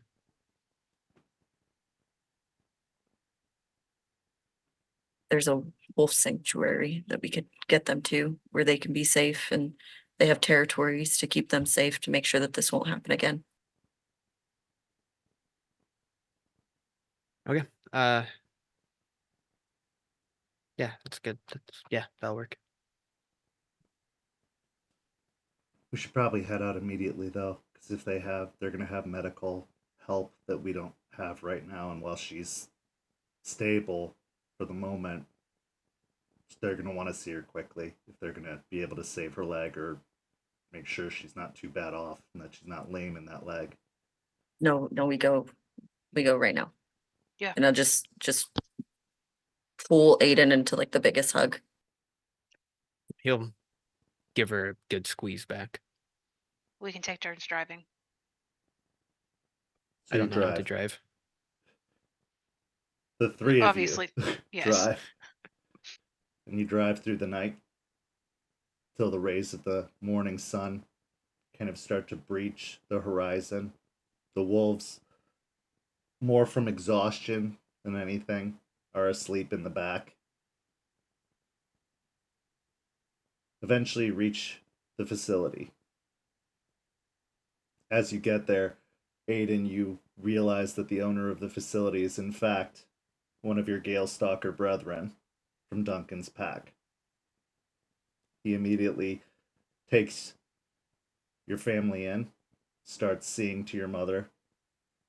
It's going to take some time for her to recover, but it seems that they have the technology and the facilities to be able to do it. Aiden, the scene is yours for one last moment with your family before we bring the session to a close. He'll as they get out of the vehicle and they're getting ready to cart his mother away, he'll stop them real quick, and he'll once again put his head underneath her chin and just kind of give her some gentle pets. I'll come visit. I don't know when, but it's not the last time you're gonna see me. They injected her with pain meds pretty much immediately as she was delivered, but she seems to be conscious enough to kind of like let her tongue kind of loll out a little bit to lick the top of your head before she kind of collapses into exhaustion that is helped with pain meds and falls asleep. She'll be all right, the owner says to you, kind of. I promise. I appreciate what you're doing. You ever want to come see them, you're more than welcome. You know that. Yeah. Yeah. Thank you. He'll turn and head over to the rest of the pack, and he'll drop down to a knee and kind of look at all of his siblings, and then over at the alpha, his father, and kind of lock eyes with him, and tell him that Stone, he didn't make it, but the rest of you are safe. They did something to him. I don't know what, but he wasn't himself.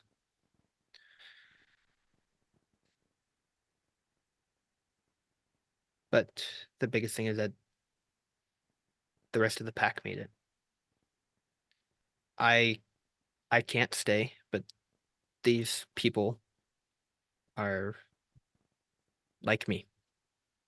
I know it's weird seeing me like this, but they can help. They'll protect you. They'll make sure that what happened to you doesn't happen again. And I'll be sure to come and visit. I've missed you guys. I'm just happy you guys are safe. I thought you guys were dead. I don't know what I would I don't know. It's new to this, but I'm figuring it out. The people that were in the car, they are my new pack. They helped me find you guys and get you out. And then I got to help them with some stuff way down south. But I'll come and see you guys at some point, I promise. He'll go and instead of like dropping his head down, he's just gonna go over to his father and just give him an actual human hug. Your father at first kind of like awkwardly takes the hug, but then like relaxes into it, like leaning his head up against your shoulder and kind of pressing against it. Your siblings kind of rub against your legs. But as you release your father, he starts leading them away into the sanctuary. The rest kind of proceed on, all looking back for a moment before kind of running off, and your dad is the last one remaining, the alpha, the father.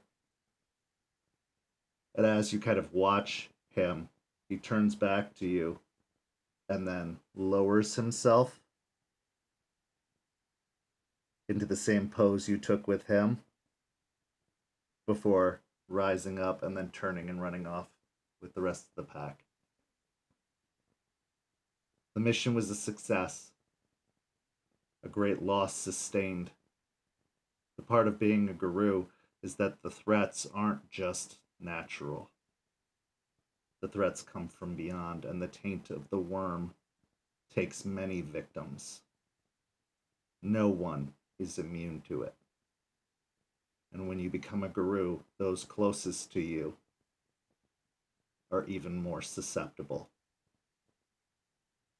Thank you all for watching tonight. Thank you to these amazing players for playing. Go follow St. By Night on all social media listed down below. This week we've got quite a few shows on the docket. Thursday night, Don't Get Caught. Saturday, we've got a very special After Dark with Rebecca, also known as Mimic or Sire for Hire. And then on Sunday, episode 2 of Bloody Strings. And of course, we will be back with Rage Across Tampa next Tuesday, where our pack returns to the city of Tampa. Their mission completed, but their story truly only just beginning. Thank you all so much for watching, and we'll see you next time. Have a good night, everyone.